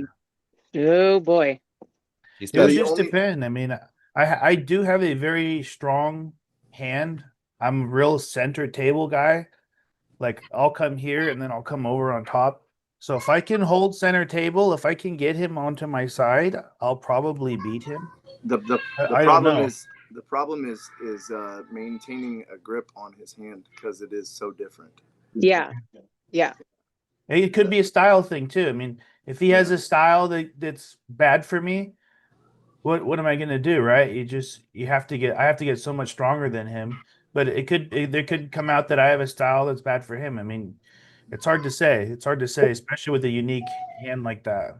well, let The me grip ask on you. Waldo is the hardest thing to get through. Anthony pulled him at Chris Kringle, Yeah, and you have to get him away from his arm. He's very tight. He's very connected, and his hand, because there's no movement. Once you grip up with him, there's no movement on your grip. You can't re-grip. You can't You move can't your rise. hand. You can't climb. Yeah. I feel like That's- Anthony would do better with Waldo than me. And so the fact that he struggled with that scares me. Yeah. Because I'm like Waldo's the I'm a only guy hand that I guy. know that makes sense to be in the open class on the right hand and the amateur on the left hand. yeah, Yeah. that's a good point Is for he his on weight the class. left? He's not on the left. Yeah, huh? No, amateur left-handed arm wrestler, completely Yeah. amateur. He has like a Oleg type of a hand. Yes, Yeah. yep. But he's very smart. I respect his training methods and training path. I thought he dropped weight. I think he has dropped a little bit of weight, but what I'm speaking of is he knows exactly where he's strong and gifted, and the last year or two of his training has really made him very well rounded, and that tightness Yeah. that Heather speaks of. yeah, he's very connected. It's hard to pull him away from his arm. That's hard. That's hard work. We're talking about a guy that could top roll almost anybody who has primarily been training in the hook, for a while. You gotta around it. watch matches with like Jeff Dave, and you gotta see how those guys get beat. Yeah. So the thing about are you going to be at UAL in August, Matt, competing? No, I'm not. I'm gonna be on my cut. Come At, on. at this rate, I've almost lost 18 pounds in 13 days, so I might be done with my cut like way before September. But September was my cutoff, and if I'm gonna compete again this year, I'll probably start a prep starting in September. Okay. I don't just go. I'm not gonna go compete. Every competition I go to, I treat like it's East versus West. Like I don't just casually go to a tournament or something like No, that. Matt got 7 and 8 right now. He's gonna hold on to that spot for a while. Yeah. Well, I was just gonna say if you want to feel out Waldo, I'm pretty eating. Oh yeah, maybe to go hang out. We'll see. I'll talk to my wife. I think I have my daughter in August. Yeah. So I don't know. We'll have to look. Yeah, I'm willing to bet he's pulling UAL in August, and I'm willing to bet that he'll be pulling Kringle pull 3 in December, December 7th. So Bill's having a UAL event in NorCal in December. So we'll be at right. that. Yeah. Okay. Okay. So yeah, other than that, other than Matt, um anything else notable? No, Besides Matt. Spencer, Yeah, Spencer. we went over that though. Yeah, yeah, yeah. What were you gonna say, Spencer Heather? was 11 or 12 previously on the left, and he Oh bumped yeah. up to 7 How because of about his a how about Anthony. a The how about left. an Anthony and Matt super match? Oh yeah, if Left Matt's hand. going to keep having practices every 2 weeks, aside from this one, because we'll be out of town. Anthony's coming to the next one, big boy. You ready for a super match? No. Taking Oh, spot. I'll poll with him. Yeah. I love Anthony. Oh yeah, no. But He right likes now, at fights. my level, I'm really only interested in tournament stuff. So I'm not trying to dodge anyone, but it's like do a full 13-week prep and all this stuff like for potential just to move down or up a little, like it's just too much for me. I don't want to go through all that. The motivation is low. So the motivation to possibly move up big jumps, in a tournament is way higher. And, I'll definitely throw away 13 weeks You of my got a life for year. that. Pull. You got to pull in a year, so I'll probably get you at Patterson again next year. Hopefully, we'll see. No, I may compete in the UAL one. I compete. I can be like 3 to 6 times a year. There's plenty of opportunity. I'm going to be in this sport forever. I'm sure Anthony is too. There's plenty of there's plenty of opportunity. Tell him to relax on his fucking bloodlust, man. Jeez. So before I wrap up and cook my family dinner, I'm going to just run through this chat real quick. We got Varex in the house in the chat saying, I don't know, man, I should definitely be on here on the rankings, I'm guessing. So name. What's your name, Varex? So I know who we're talking about. And Varex is asking if I will be at Armfest. Armfest is yeah, coming up to yeah, we should be there. I don't see any reason why we shouldn't be there. Devin Dodd thinks that Arson beats Michael Voss 3-0. And yeah, so hey, we can assume it all day. He's also making the point that Arson's pulling all in. Yeah, we'll see how that goes too. So, but yeah, not sure. We just got to see it happen. That's what's important, and then we will record that data. So he also says Misak and Enos were below Brent, shows how inaccurate a list can be at times. I don't agree with that. Who said that, Devin? Yeah, Devin Dodd says Misak and Enos were below Brent. They were The below Brent. shit starter over here, Do I need to pull that back up so you guys can break it down or what? No. Yeah. Okay. All right. And Casey Stevens is in the house. What's up, Casey? Good to see you in here. And Johnny Dang is letting us know that yeah, Erica, he thinks she had a shoulder injury on the right, and that's what kind of kept her out for a bit. Yeah, hopefully she's doing better. Johnny Dang also says I will beat Matt one day. Goals, targets, right? That's right. He knows who the alpha is.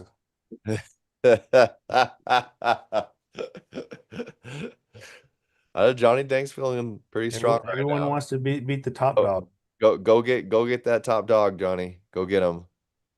Let's see. So yeah, that's pretty much it. I think we'll wrap it up. I'm gonna have some dinner over here. Really appreciate you all coming on, and Heather, really appreciate you coming on to help us out and everything that No you always problem. That's fine.